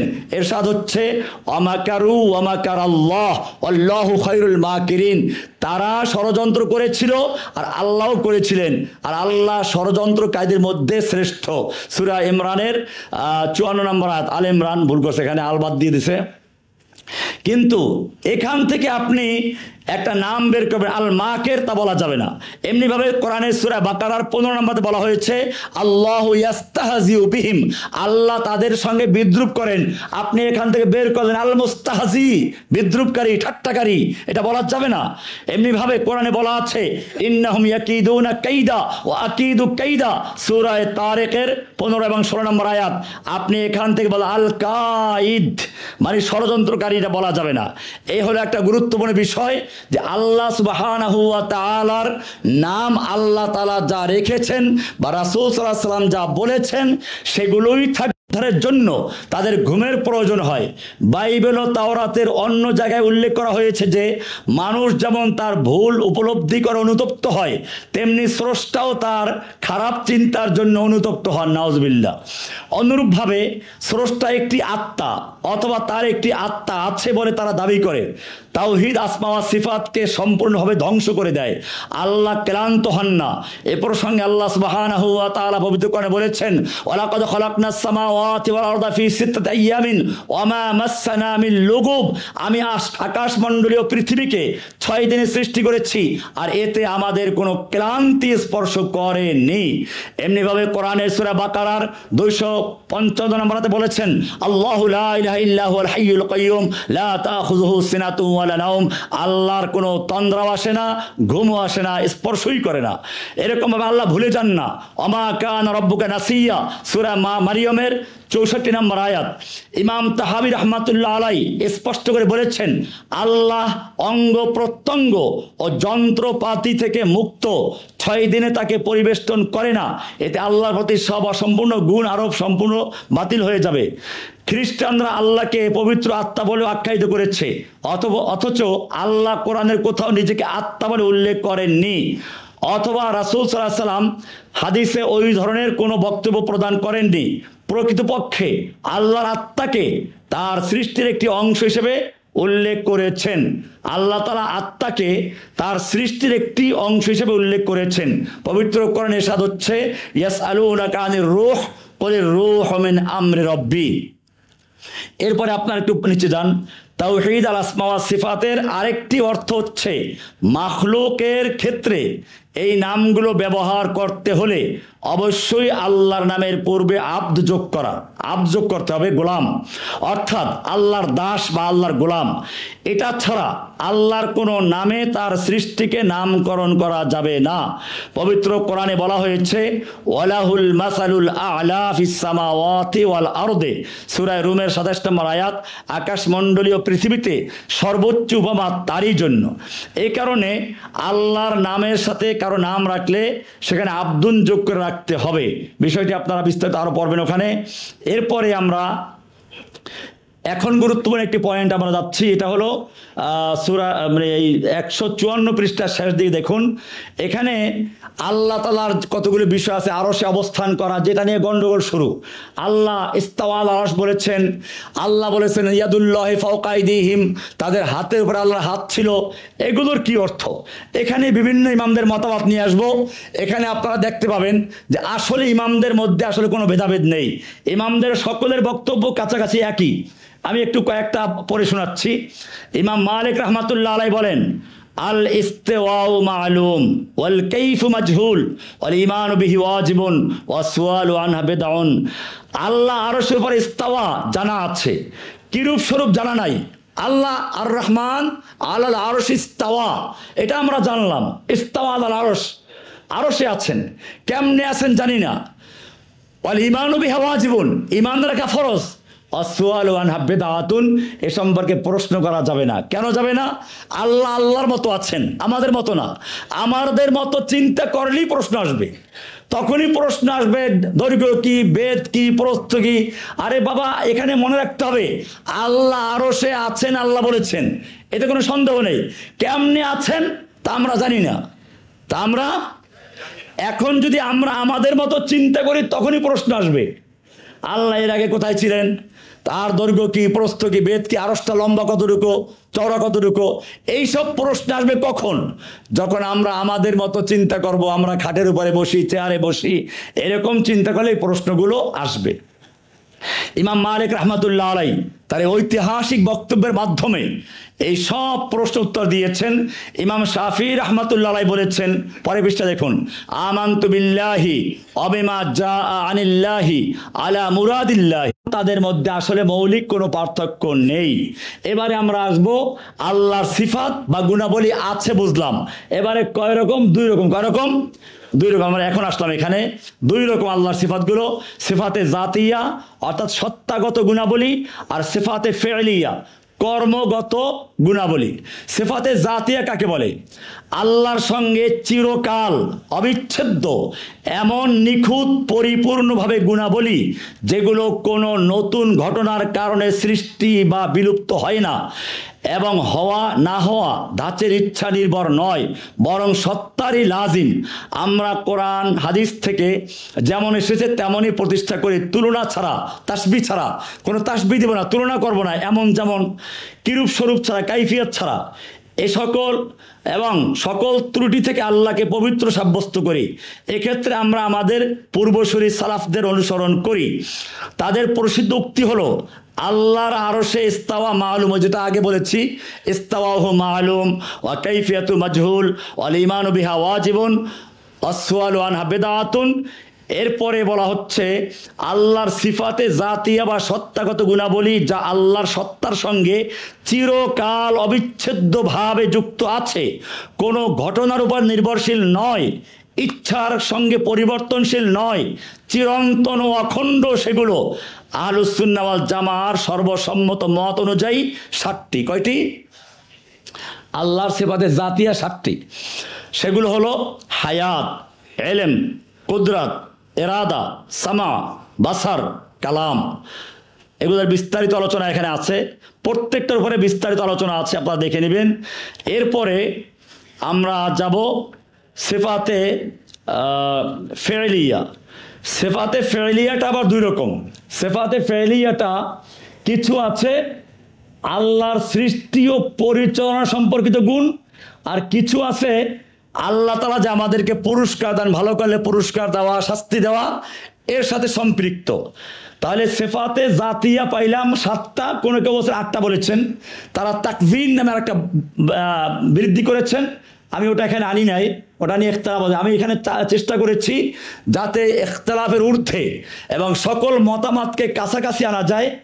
এই জন্য ইখতিলাফি যে বিষয়গুলো আছে এগুলোকে আমরা দূরে রেখেছি। তো এই জন্য সিফাতে জাতিয়া 7টা, এক্ষেত্রে সবাই একমত। এবারে সিফাতে ফেলিয়া। সিফাতে ফেলিয়া আবার 2 রকম। সিফাতে ফেলিয়া কাকে বলে? সিফাতে ফেলিয়া হলো সেসব গুণ যা আল্লাহর ইচ্ছা অর্থাৎ এরাদা ও হিকমাতের সাথে সম্পৃক্ত। তিনি চাইলে তা করেন, চাইলে তা করেন না। এগুলো তার ক্ষমতা ও প্রভুত্বের পূর্ণতার প্রতিফলন।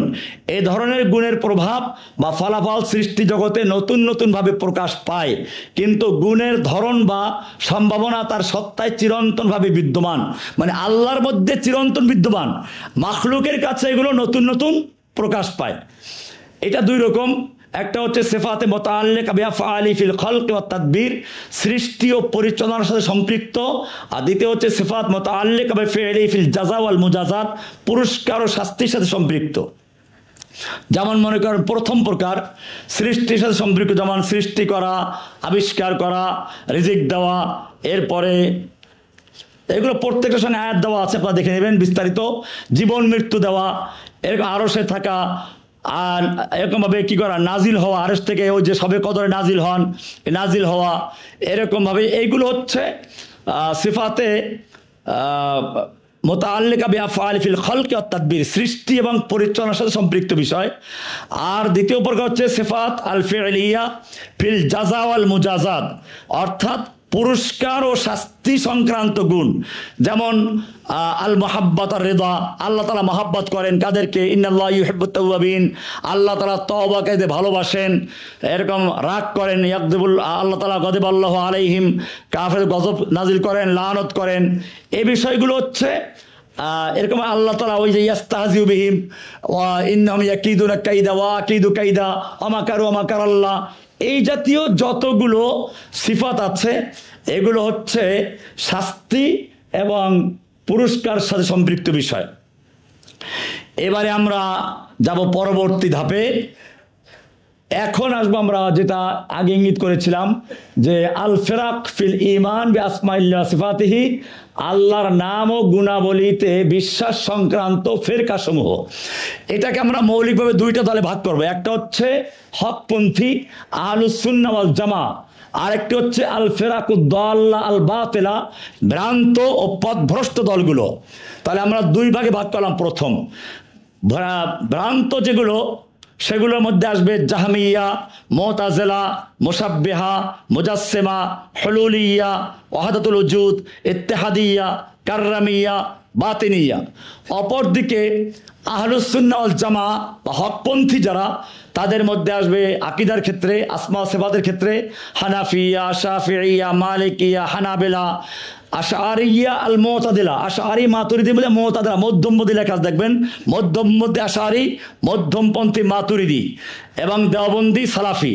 এখানে আপনারা খুব খেয়াল করবেন বিষয়টা, আমাদের সমাজে এই জিনিসগুলো ভালোভাবে না জানার কারণে খামাখাই সালাফি আর দেওবন্দি গন্ডগোল লাগাই দেয়।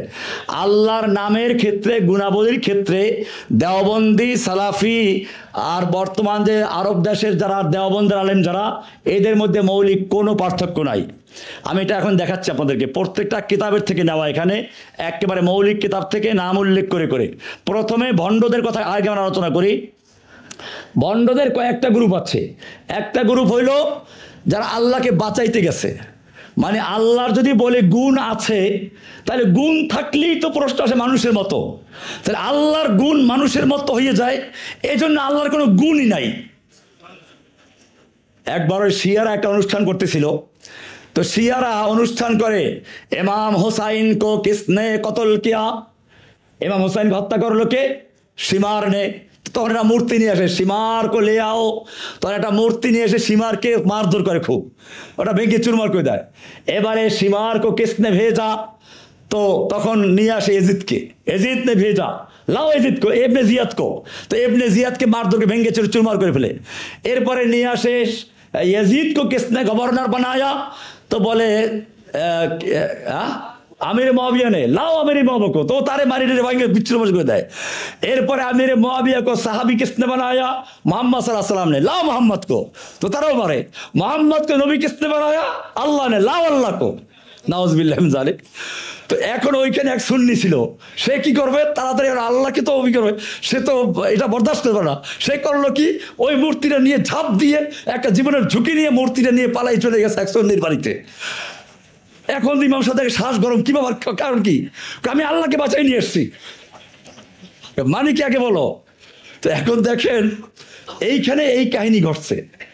এইখানে একদল বলতেছে যে আল্লাহর গুণাবলী যদি মানা হয়, তাহলে আল্লাহ দেখেন, শুনেন, আল্লাহ তাআলা এলেম রাখেন, আল্লাহর হায়াত আছে, তাহলে তো এগুলো মানুষের মধ্যে পাওয়া যায়, অতএব এগুলো মানলে আল্লাহকে মানুষের সঙ্গে তুলনা করা হয়।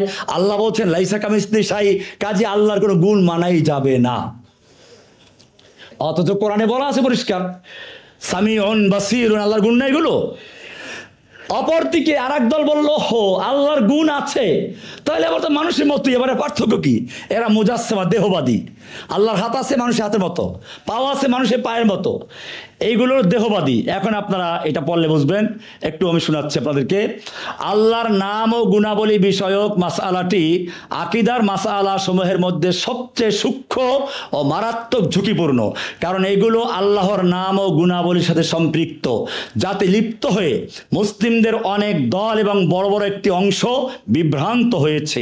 কেউ অতিরঞ্জিত করেছে, কেউ শিথিলতা প্রদর্শন করেছে, কেউ আল্লাহর গুণাবলীকে সৃষ্টির গুণাবলীর সঙ্গে তুলনা করেছে, কেউ আবার সম্পূর্ণ অস্বীকার করেছে, কেউ তাবিল করেছে, কেউ আবার দেহ সাব্যস্ত করেছে। এক্ষেত্রে আহলুস সুন্নাহ ওয়াল জামার মধ্যম পন্থা অবলম্বন করেছে।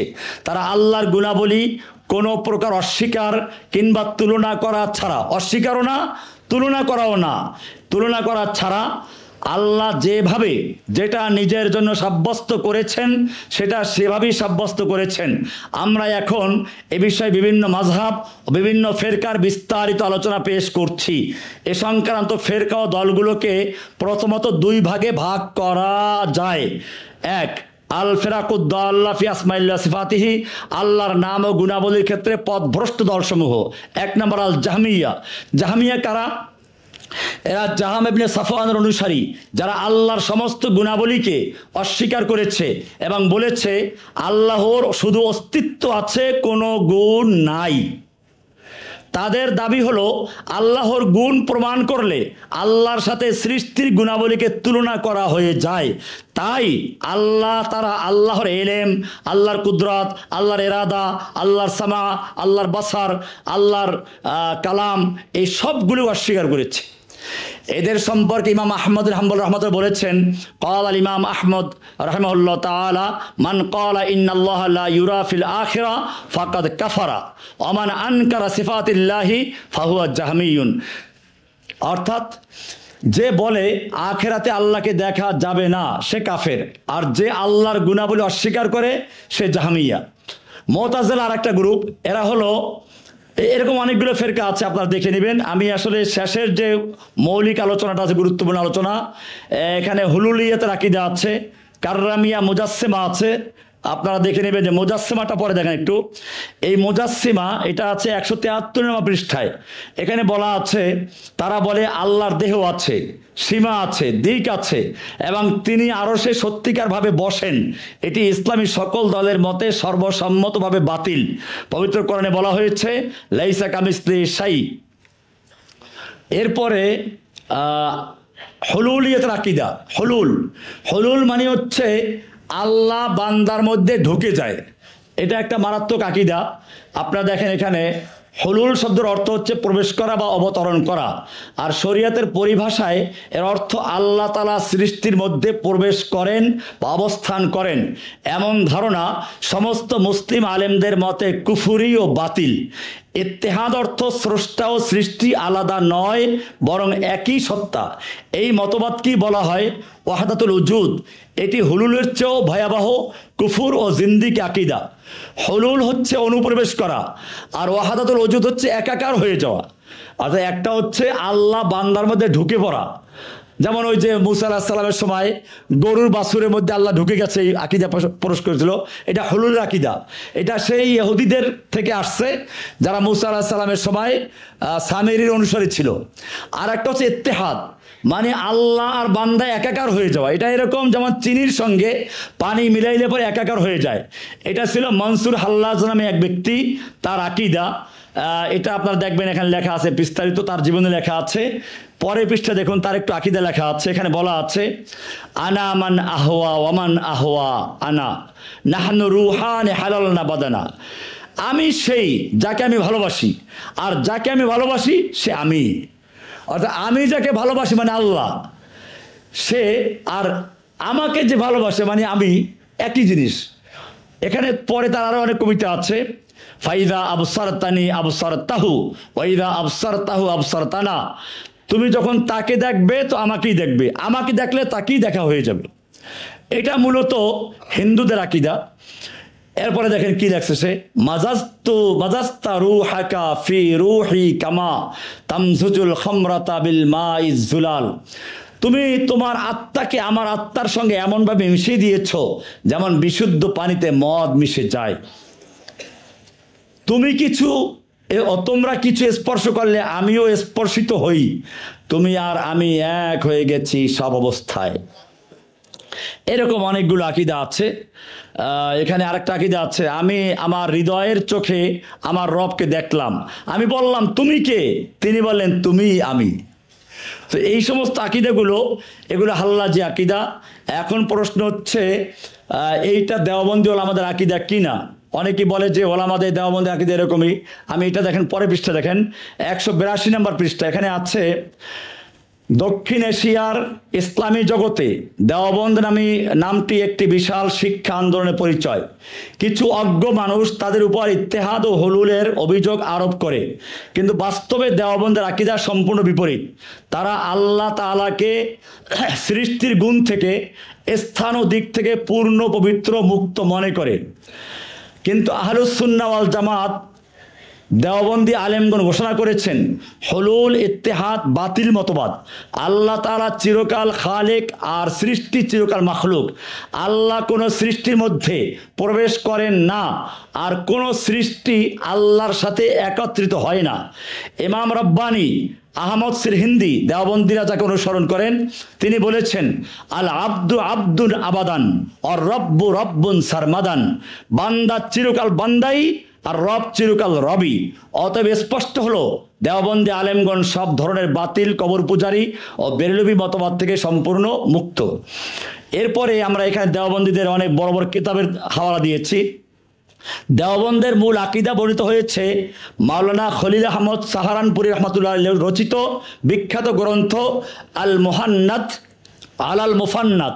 সেখানে তিনি লিখেছেন, আমরা আকীদায় ইমাম আবুল হাসান আশআরী ও ইমাম আবু মনসুর মাতুরিদির অনুসারী। আমরা আল্লাহ তাআলার জন্য দিক বা স্থান প্রমাণ করি না। আমরা বলি আল্লাহ এসব থেকে পবিত্র ও অতীত। সৃষ্টির সময়গত গুণাবলী থেকে তিনি সময়গত গুণাবলী থেকে তিনি মুক্ত। এই এক বাক্যই দেওবন্দের অবস্থান পরিষ্কার করে দেয়। তারা কখনোই আল্লাহর জন্য স্থান বা দিক নির্ধারণ করে না। সুতরাং হুলুল অর্থাৎ আল্লাহ সৃষ্টির মধ্যে প্রবেশ করেছেন বা ইত্তিহাদ, আল্লাহ ও বান্দা একাকার হয়ে গেছে, এই মতবাদ তাদের বিশ্বাস নয়। এরপরে ওয়াহদাতুল ওজুদ নিয়ে আছে, আমি এরপরে একটু পরে যাচ্ছি। সেখানে হলো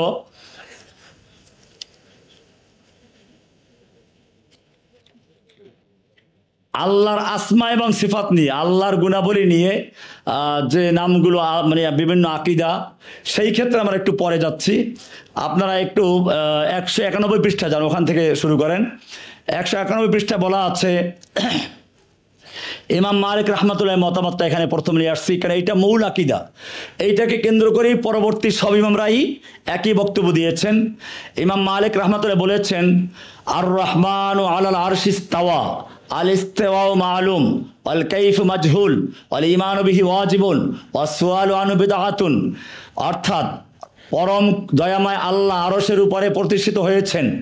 ইস্তাওয়া মালুম অর্থাৎ আরোহণ বা প্রতিষ্ঠা শব্দের অর্থ কোরআনে স্পষ্ট পরিচিত, এর মানে অস্বীকার করা যায় না। ওয়াল কাইফু মাজহুলুন, কিন্তু কিভাবে আল্লাহ আরশের উপরে প্রতিষ্ঠিত তার পদ্ধতি, রূপ, আকৃতি মানুষের জ্ঞানের বাইরে, অজানা ও অনুধাবনের অতীত।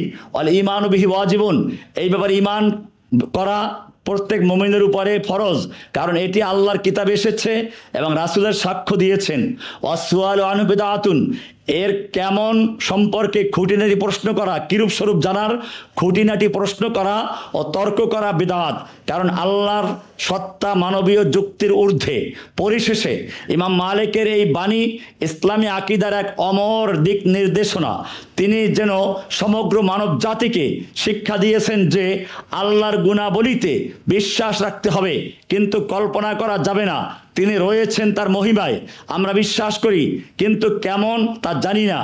এই হচ্ছে প্রকৃত তাওহীদ, যেখানে বিশ্বাস আছে বিনা তুলনায়, স্বীকৃতি আছে বিনা কল্পনায়, আর ভালোবাসা আছে বিনা সীমায়। ইমাম আবু হানিফা রহমাতুল্লাহ আলাইহি তিনি কি বলেছেন? ইমাম আবু হানিফা রাহমাতুল্লাহ বলেছেন তার প্রসিদ্ধ কিতাব আল ফিকহুল আকবার কিতাবে বলেন, মান ওয়াসাফাল্লাহ বিমানান মিন মাআনিল বাশার ফাকাদ কাফারা, যে ব্যক্তি আল্লাহকে মানুষের কোন গুণে গুণান্বিত করে সে নিঃসন্দেহে কুফর করেছে। এরপরে ইমাম সাহেব বলেন, ওয়ালাহু ইয়াদুন ওয়া ওয়াজহুন ওয়া নাফসুন কামা যাকারাল্লাহু তাআলা ফিল কোরআন বিলা কাইফিন ওয়ালা ইউকালু ইন্না ইয়াদাহু নি'মাতুহু আও কুদরাতুহু। আল্লাহর আছে হাত, মুখ ও নফস, যেমনটি তিনি কোরআনে বলেছেন, কিন্তু কেমন তা বলা হারাম। আর বলা যে আল্লাহর হাত মানে নেয়ামত বা কুদরত বা ক্ষমতা, এটি ভুল ব্যাখ্যা। ইমামে আবু হানিফা রহমাতুল্লাহ কিতাব আল ফিকহুল আকবরের ইবারত এগুলো। এরপরে তিনি বলেন, নুকিররু বিআন্নাল্লাহ আলাল আরশি ইস্তাওয়া মিন গায়রি আন ইয়াকুনা লাহু হাজাতুন ইলাইহি ওয়ালা ইস্তিকরার আলাইহি। আমরা স্বীকার করি যে আল্লাহ আরশে ইস্তাওয়া করেছেন, তবে তার এর প্রয়োজন নেই, আল্লাহর প্রয়োজন নেই তো, এবং তিনি আরশে অবস্থান করে স্থিত নন। তিনি আরো বলেন, ইয়ারাল মুমিনুনা রাব্বাহুম ফিল আখিরা ওয়া হুম ফিল জান্নাহ বিগাইরি কাইফিন ওয়ালা তাসবিহিন। আখিরাতে মুমিনগণ তাদের প্রভুকে দেখবে, তবে তা কেমন হবে, কিভাবে হবে, সে ব্যাপারে কোনো কল্পনা নেই এবং কোনো তুলনাও নেই। এ প্রসঙ্গে তিনি আরো বলেন, আল কোরআনু কালামুল্লাহি গায়রু মাখলুকিন, কোরআন হচ্ছে আল্লাহর কালাম, এটি সৃষ্টি নয় বরং তার চিরন্তন বাণী। তিনি আরো বলেন, লা ইউশবিহু শাইউন মিন খালকিহি ওয়া লা ইউশবিহু শাইউন মিন খালকিহি আহুয়াল মুখালিফু লিল হাওয়াদিস। সৃষ্টি জগতের কোনো কিছুই আল্লাহর অনুরূপ নয় এবং আল্লাহও কোনো সৃষ্টির মতো নন, তিনি সমস্ত ঘটনার ও পরিবর্তের ঊর্ধ্বে। তিনি আরো বলেন, লাইসাল্লাহু বিজাওহারিন। এখানে পরিষ্কার সব লেখা আছে, আপনারা বিষয় বিস্তারিত পড়বেন, কারণ এগুলো জানা প্রয়োজন। এই জন্য এই সব বিষয়গুলো না জানার কারণে আমাদের সমাজে ইখতিলাফ হচ্ছে। এরপরে হানাফি মাযহাবের আরেকজন ইমাম, ইমাম আবু জাফর আত-তাহাবী, আকিদাতুত তাহাবী নামক কিতাব, প্রসিদ্ধ কিতাব, সেখানে পরিষ্কার লেখা আছে, নাকুলু ফিত তাওহীদিল্লাহি মুতাকিদিনা বিতাওফিকিল্লাহ ইন্নাল্লাহা ওয়াহিদুন লা শারীকা লাহু। আমরা আল্লাহর তাওহীদের ব্যাপারে আল্লাহর তৌফিকের উপর নির্ভর করে বলি, আল্লাহ এক, তার কোনো শরীক নেই, তার মতো কিছুই নেই, তাকে কিছুই দুর্বল করতে পারে না, তার ছাড়া কোনো উপাস্য নেই। এ প্রসঙ্গে তিনি আরো বলেন, মানুষের কল্পনা আল্লাহ পর্যন্ত পৌঁছাতে পারে না, বুদ্ধি তাকে উপলব্ধি করতে অক্ষম, কোন সৃষ্টি জীব তার তুল্য নয়। তিনি আরো বলেন, তার মতো কিছুই নেই, তিনি শ্রবণকারী ও দর্শনকারী। এ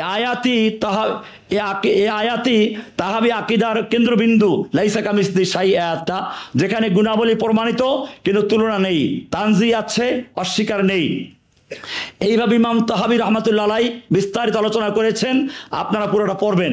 এরপরে আসুন ইমাম আবুল হাসান আশআরী, ওই যে আশআরী মতবাদ বলা হয়, তার কিতাব পড়েন, সেখানে লেখা আছে, ইমাম আবুল হাসান আশআরী পরিচয় দেওয়া তার। এরপরে আমি তার আকীদাটা পড়ি।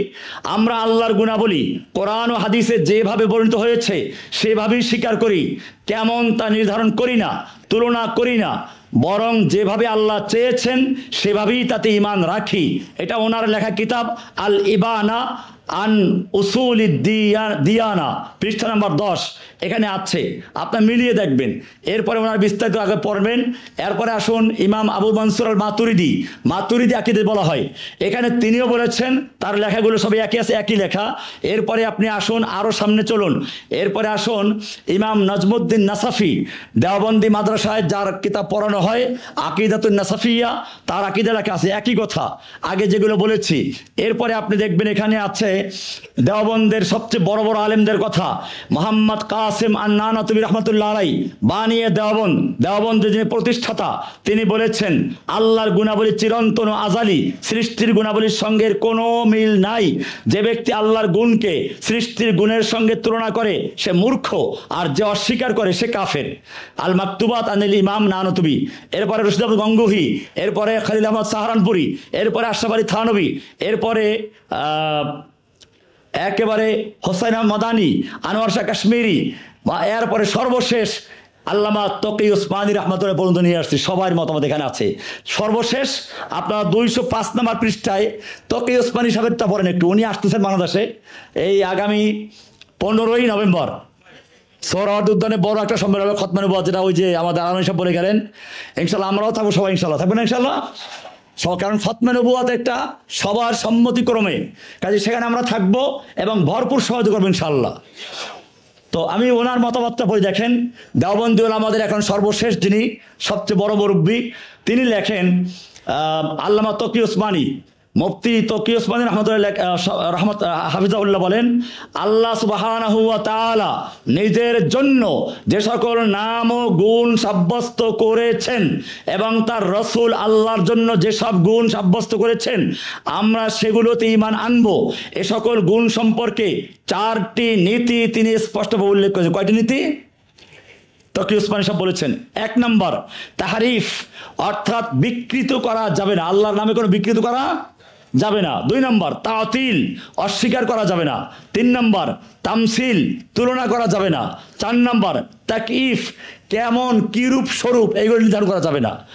তিনি বলেন গুণসমূহের কেমন তা আল্লাহর নিকটে ন্যস্ত করা, আল্লাহর নিকটেই ন্যস্ত থাকবে, মানে আল্লাহর গুণগুলো কেমন কিরূপ স্বরূপ সেগুলো আল্লাহর উপরই স্পর্শ করা হবে, আমরা এনে চিন্তা করব না। দেখেন কি সুন্দর লিখেছেন, গুণসমূহের কেমন তা আল্লাহর নিকটই ন্যস্ত থাকবে, নস্যে অর্থাৎ কোরআন হাদিসে যেভাবে এসেছে সেভাবেই বিশ্বাস করা হবে।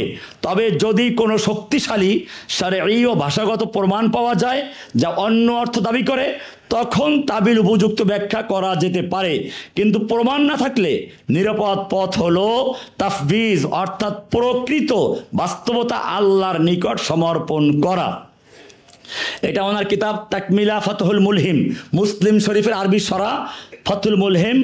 এটার 380 থেকে 379 পর্যন্ত পঞ্চম খণ্ডে এটা আছে, এটা উল্লেখ করা আছে, আপনারা দেখে নেবেন, নেটে গিয়ে সার্চ দিলেও পাবেন ইনশাআল্লাহ।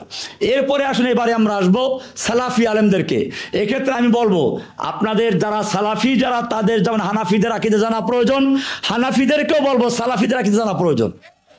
আপনি দেখেন সালাফিরা কি বলছে এখানে, একেবারে হানাফি সালাফি আকীদার ক্ষেত্রে কোনো পার্থক্য নেই এখানে। আমি সবগুলো তাদের মূল কিতাব থেকে আনার চেষ্টা করেছি। এইবারে দেখেন এখানে লেখা আছে কার, ইমাম তাকিউদ্দিন আহমদ ইবনে তাইমিয়া, ইমাম তাইমিয়ার আকীদা লেখা আছে। তারপরে আপনি আসেন সালাফিদের মধ্যে 2 নম্বর মুহাম্মদ ইবনে আব্দুল্লাহ রহমতুল্লাহ আলাইহি, তার কিতাবের লেখা আছে একই লেখা।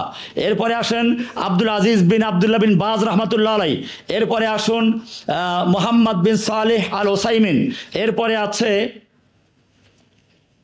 আপনার পৃষ্ঠাগুলো উল্টেই দেখবেন খালি, নাসিরউদ্দিন আলবানী। এরপরে আছেন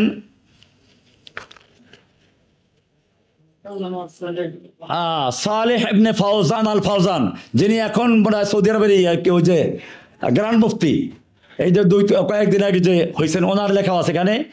এরপরে আছে আরেকজন সালেহ আল মুনাজ্জিদ। এদের সবার বক্তব্য এখানে দেওয়া আছে, আপনারা খালি মিলাইবেন হানাফিদের বক্তব্য আর এই সালাফিদের বক্তব্য, কোন জায়গায় পার্থক্য পান আমাকে জানাবেন ইনশাল্লাহ। কিছু পার্থক্য আছে সূক্ষ্ম, এইগুলো আপনাদের জানার কোনো দরকার নেই, সেগুলো ওলামায়ে কেরামরা বুঝেন। তো এগুলো আপনারা দেখবেন ইনশাআল্লাহ। এগুলোর তারা মৌলিক আকীদা সবই আমি দেখেছি যে হানাফি সালাফি এসব ব্যাপারে সবাই একমত। এই জন্য আমি শেষে গিয়ে একটা কথা বলেছি, এই যে আপনারা এতক্ষণ পর্যন্ত আজকের আলোচনা ছিল আল ইমান বিল্লাহ, আল্লাহর উপর ইমান আনা। এটা 4টা জিনিসকে বোঝায়। 1 নম্বর আল ইমান বি ওজুদিল্লাহ, আল্লাহর অস্তিত্ব বিশ্বাস করা। 2 নম্বর আল্লাহর উলুহিয়ত বিশ্বাস করা। 3 নম্বর আসমা ও সিফাত। 4 নম্বর কি আল্লাহর রুবুবিয়ত, আল্লাহর ওজুদ, আল্লাহর রুবুবিয়ত, আল্লাহর উলুহিয়ত, আল্লাহর আসমা ও সিফাত। এইবারে একটা আয়াত দেখেন, একেবারে একটা আয়াতে সবগুলো আছে। এটাই আপনাদের আজকে শেষ সবক। একটা আয়াতে এই সবগুলো একাত্র করা হয়েছে। এটা সূরা মারিয়মের 65 নম্বর আয়াত। দেখুন এই 4টি রশ্মিকে একত্রে জড়িয়েছেন মহান আল্লাহ সুবহানাহু ওয়া তাআলা এক মহিমান্বিত আয়াতে, যা তাওহীদের মুকুট ও ঈমানের মিসকুল খিতাম, অর্থাৎ রব্বুস সামাওয়াতি ওয়াল আরদি ওয়া মা বাইনাহুমা ফা'বুদহু ওয়াসতাবির লিইবাদাতি হাল তা'লামু লাহু সামিয়্যা। তিনি আকাশমণ্ডলীয় পৃথিবীর প্রভু, তার সমকক্ষ কেউ নেই, তারই নামে শুরু, তারই নামে সমাপ্তি, তিনি আমাদের সূচনা। এটা অর্থটা ভুল করছে, এটা বড় একটা ভুল হয়ে গেছে, এই অর্থটা ভুল হয়ে গেছে। আরেকটা এত অর্থ এখানে চলে আসছে, আপনারা অর্থটা ঠিক করে নেবেন ইনশাআল্লাহ। এই অর্থটা ভুল এখানে। আপনার পরের অংশ দেখেন, রব্বুস সামাওয়াতি ওয়াল আরদি ওয়া মা বাইনাহুমা, তিনি সৃষ্টি করেন, শাসন করেন ও পরিচালনা করেন, এটা তাওহীদের রুবুবিয়্যাত। ফা'বুদহু ওয়াসতাবির লিইবাদাতিহি, ইবাদত শুধুমাত্র তার জন্য ধৈর্য সহকারে করো, এটা তাওহীদের উলুহিয়্যাত। হাল তা'লামু লাহু সামিয়্যা, তার নাম ও গুণে কোনো সমকক্ষ নেই, এটা হচ্ছে আসমা ও সিফাত। তাহলে দেখা যায় এই আয়াত যেন তাওহীদের 3 সমুদ্রকে একত্রে প্রবাহিত করেছে। রুবুবিয়্যাত তার কর্তৃত্ব, উলুহিয়্যাত তার প্রাপ্যতা, আর আসমা ও সিফাত তার সৌন্দর্য ও পরিপূর্ণতা। এরপর আমাদের একটা আহ্বান আছে। আহ্বানটা হচ্ছে এই যে সূক্ষ্ম বিষয়গুলো আছে, এগুলো নিয়ে আমরা ইখতিলাফে জড়িত না হওয়া, বরং ঐক্যবদ্ধ কীভাবে হওয়া যায় সেই ঐক্যের একটা আহ্বান আছে শেষ দিকে, আমরা সেভাবে কাজ করব। তো আজকের আমাদের যে বইটা ছিল, এটা ছিল মূলত আমরা প্রথম দার্সে তাওহীদ এর গুরুত্ব নিয়ে আলোচনা করেছি। এরপরে শুরু ছিল তাওহীদের 2 রকম, কুফর বিত তাগুত, ঈমান বিল্লাহ। ইনশাআল্লাহ এরপরে আমরা এর পরের ধাপে গিয়ে মূলত তাওহীদের বিপরীত কি, শিরক। এই শিরক, কুফর, নেফাক, জিন্দিক, এই সব বিষয়গুলো নিয়ে এবং নাওয়াকিদুল ঈমান নিয়ে বিস্তারিত আলোচনা হবে ইনশাআল্লাহ। তো আপনারা যদি এটার সাথে সবাই অংশগ্রহণ করেন এবং সহযোগিতা করেন, তাহলে আমাদের চালানো সম্ভব। নয়তো আপনারা বুঝতে পেরেছেন এই কিতাবটা লিখতে গিয়ে আমাদের পরিশ্রম যা হচ্ছে সেটা ভিন্ন বিষয়।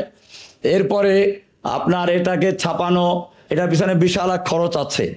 এরপরে এই হল ভাড়া করা, এরপরে মেহমানদারি করা, আপনারা জানেন যে পিছনে একটা বড় ধরনের ব্যয় আছে। আমরা গত সপ্তাহে কিছু আপনাদের থেকে কিছু সহজে নিচ্ছিলাম, ওটা হারুনেজার সাহেবকে পৌঁছে দেওয়া হয়েছে বন্দীদের মুক্তির জন্য। তো আমরা যদি আজকে কেউ অংশগ্রহণ করতে চাই, আমি এখানে আর বলবো না, ওটা যাওয়ার সময় আপনারা আমাদের লোকজন থাকবে, কাছে দিয়ে যেতে পারেন ইনশাআল্লাহ। আর আপনাদের কাছে আবেদন রইল এটা যে আমাদের মূলত মার্কাজের যে আলিমান ফাউন্ডেশনের যে কাজ চলছে আপনারা দেখেছেন, মূলত এই জায়গাটার একটা ঝামেলা ছিল, এখন ঝামেলা মুক্ত হয়ে অনেক দামি জায়গা এটা। মোহাম্মদপুর আপনারা যে বাস স্ট্যান্ড আছে, এই বাস স্ট্যান্ড থেকে মকবুল হোসেন কলেজটা যেখানে, ঠিক ওই কলেজটার ওই রোডেই পাশেই খুব দামি জায়গা। তো এই জায়গাটা দখল থেকে হারা হয়ে গেছিল, পুনরুদ্ধার হয়েছে, এখন কাজ চলছে। এক্ষেত্রে আপনাদের সহযোগিতা খুবই প্রয়োজন। আমরা যে কাজ শুরু করেছি, যদি একতলা করতে গেলে আমাদের 1 কোটি টাকার উপর খরচা হবে। এটার জন্য কোনো কঠিন কিছু না।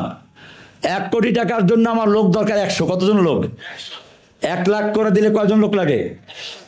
100 জন লোক লাগে। 100 জন লোককে আমাদের নাই যে 1 লাখ করে দিতে পারে। তো আমি আর এখানে বললাম না, ইনশাল্লাহ আপনারা নিজেরাই আমাকে 100 লোক জোগাড় করে দিবেন, যারা প্রত্যেকে 1 লাখ করে দিতে পারবে। একা না পারলে কয়েকজন মিলে 1 লাখ করে তারপর আমাদেরকে দেবেন ইনশাল্লাহ। আমরা আপনাদের সহজে চাই। আর পরবর্তী, আচ্ছা, আপনাদের থেকে একটা মতামত জানতে চাই। আমাদের যে দাসগুলো যে চলছে, এগুলো আমাদের ফায়দা কতটুকু হচ্ছে? মানে যদি এলএমের ফায়দা হয় তাহলে আমরা আরও সামনে এগিয়ে নেব এটাকে। তো ইনশাল্লাহ সামনের প্রোগ্রামটা আমরা কবে করব, তারিখটা আমরা জানাবো ইনশাল্লাহ। আপনাদের অংশগ্রহণ আমরা কামনা করি।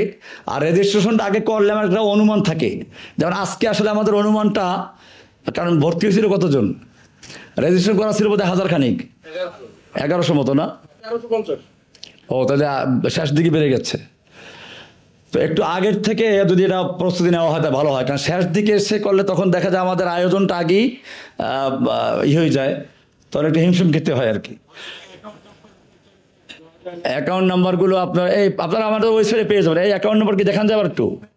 আমরা এখন আর এই অ্যাকাউন্ট নাম্বারটা একটু দিয়ে দাও এখন শেষ সময়। হ্যাঁ, তো ঠিক আছে, আমরা আলহামদুলিল্লাহ আজকে এটা শেষ। যারা বইটা এখনো নেন নাই, বইটা নিয়ে যাবেন। হ্যাঁ, আমাদের এটাই প্ল্যান ছিল মাগরিব পর থেকে আলোচনা, কারণ নাহলে তাড়াহুড়ো হয়ে যায়, আর আমারও জড়তা শুরু হয়ে যায় তাড়াহুড়ো করতে গেলে। তো ইনশাল্লাহ সামনের দিকে আমরা মূল আলোচনাটা মাগরিব পর থেকে শুরু করবো ইনশাল্লাহ। ইনশাল্লাহ। তো জাযাকুমুল্লাহ, আপনারা যারা কষ্ট করে আছেন, আল্লাহ তাআলা আপনাদের যাতে দান করবে, আমিন। সব জায়গায় হকের দাওয়াত পৌঁছে দেন, দিনের দাওয়াত কাজ করেন ইনশাআল্লাহ, আল্লাহ তাআলা আমাদের কবুল করুন, আমিন। আসসালামু আলাইকুম ওয়া রাহমাতুল্লাহি তাআলা ওয়া বারাকাতুহু। অ্যাকাউন্ট নাম্বারটা পারলে দিয়ে দাও শাশু।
এটা ঠিক আছে, তুমি করছো এটা, আমি তো করছি না, এটা ঠিক আছে।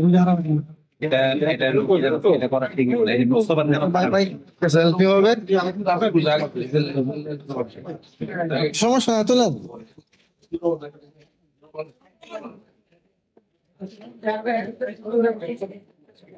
ওকে,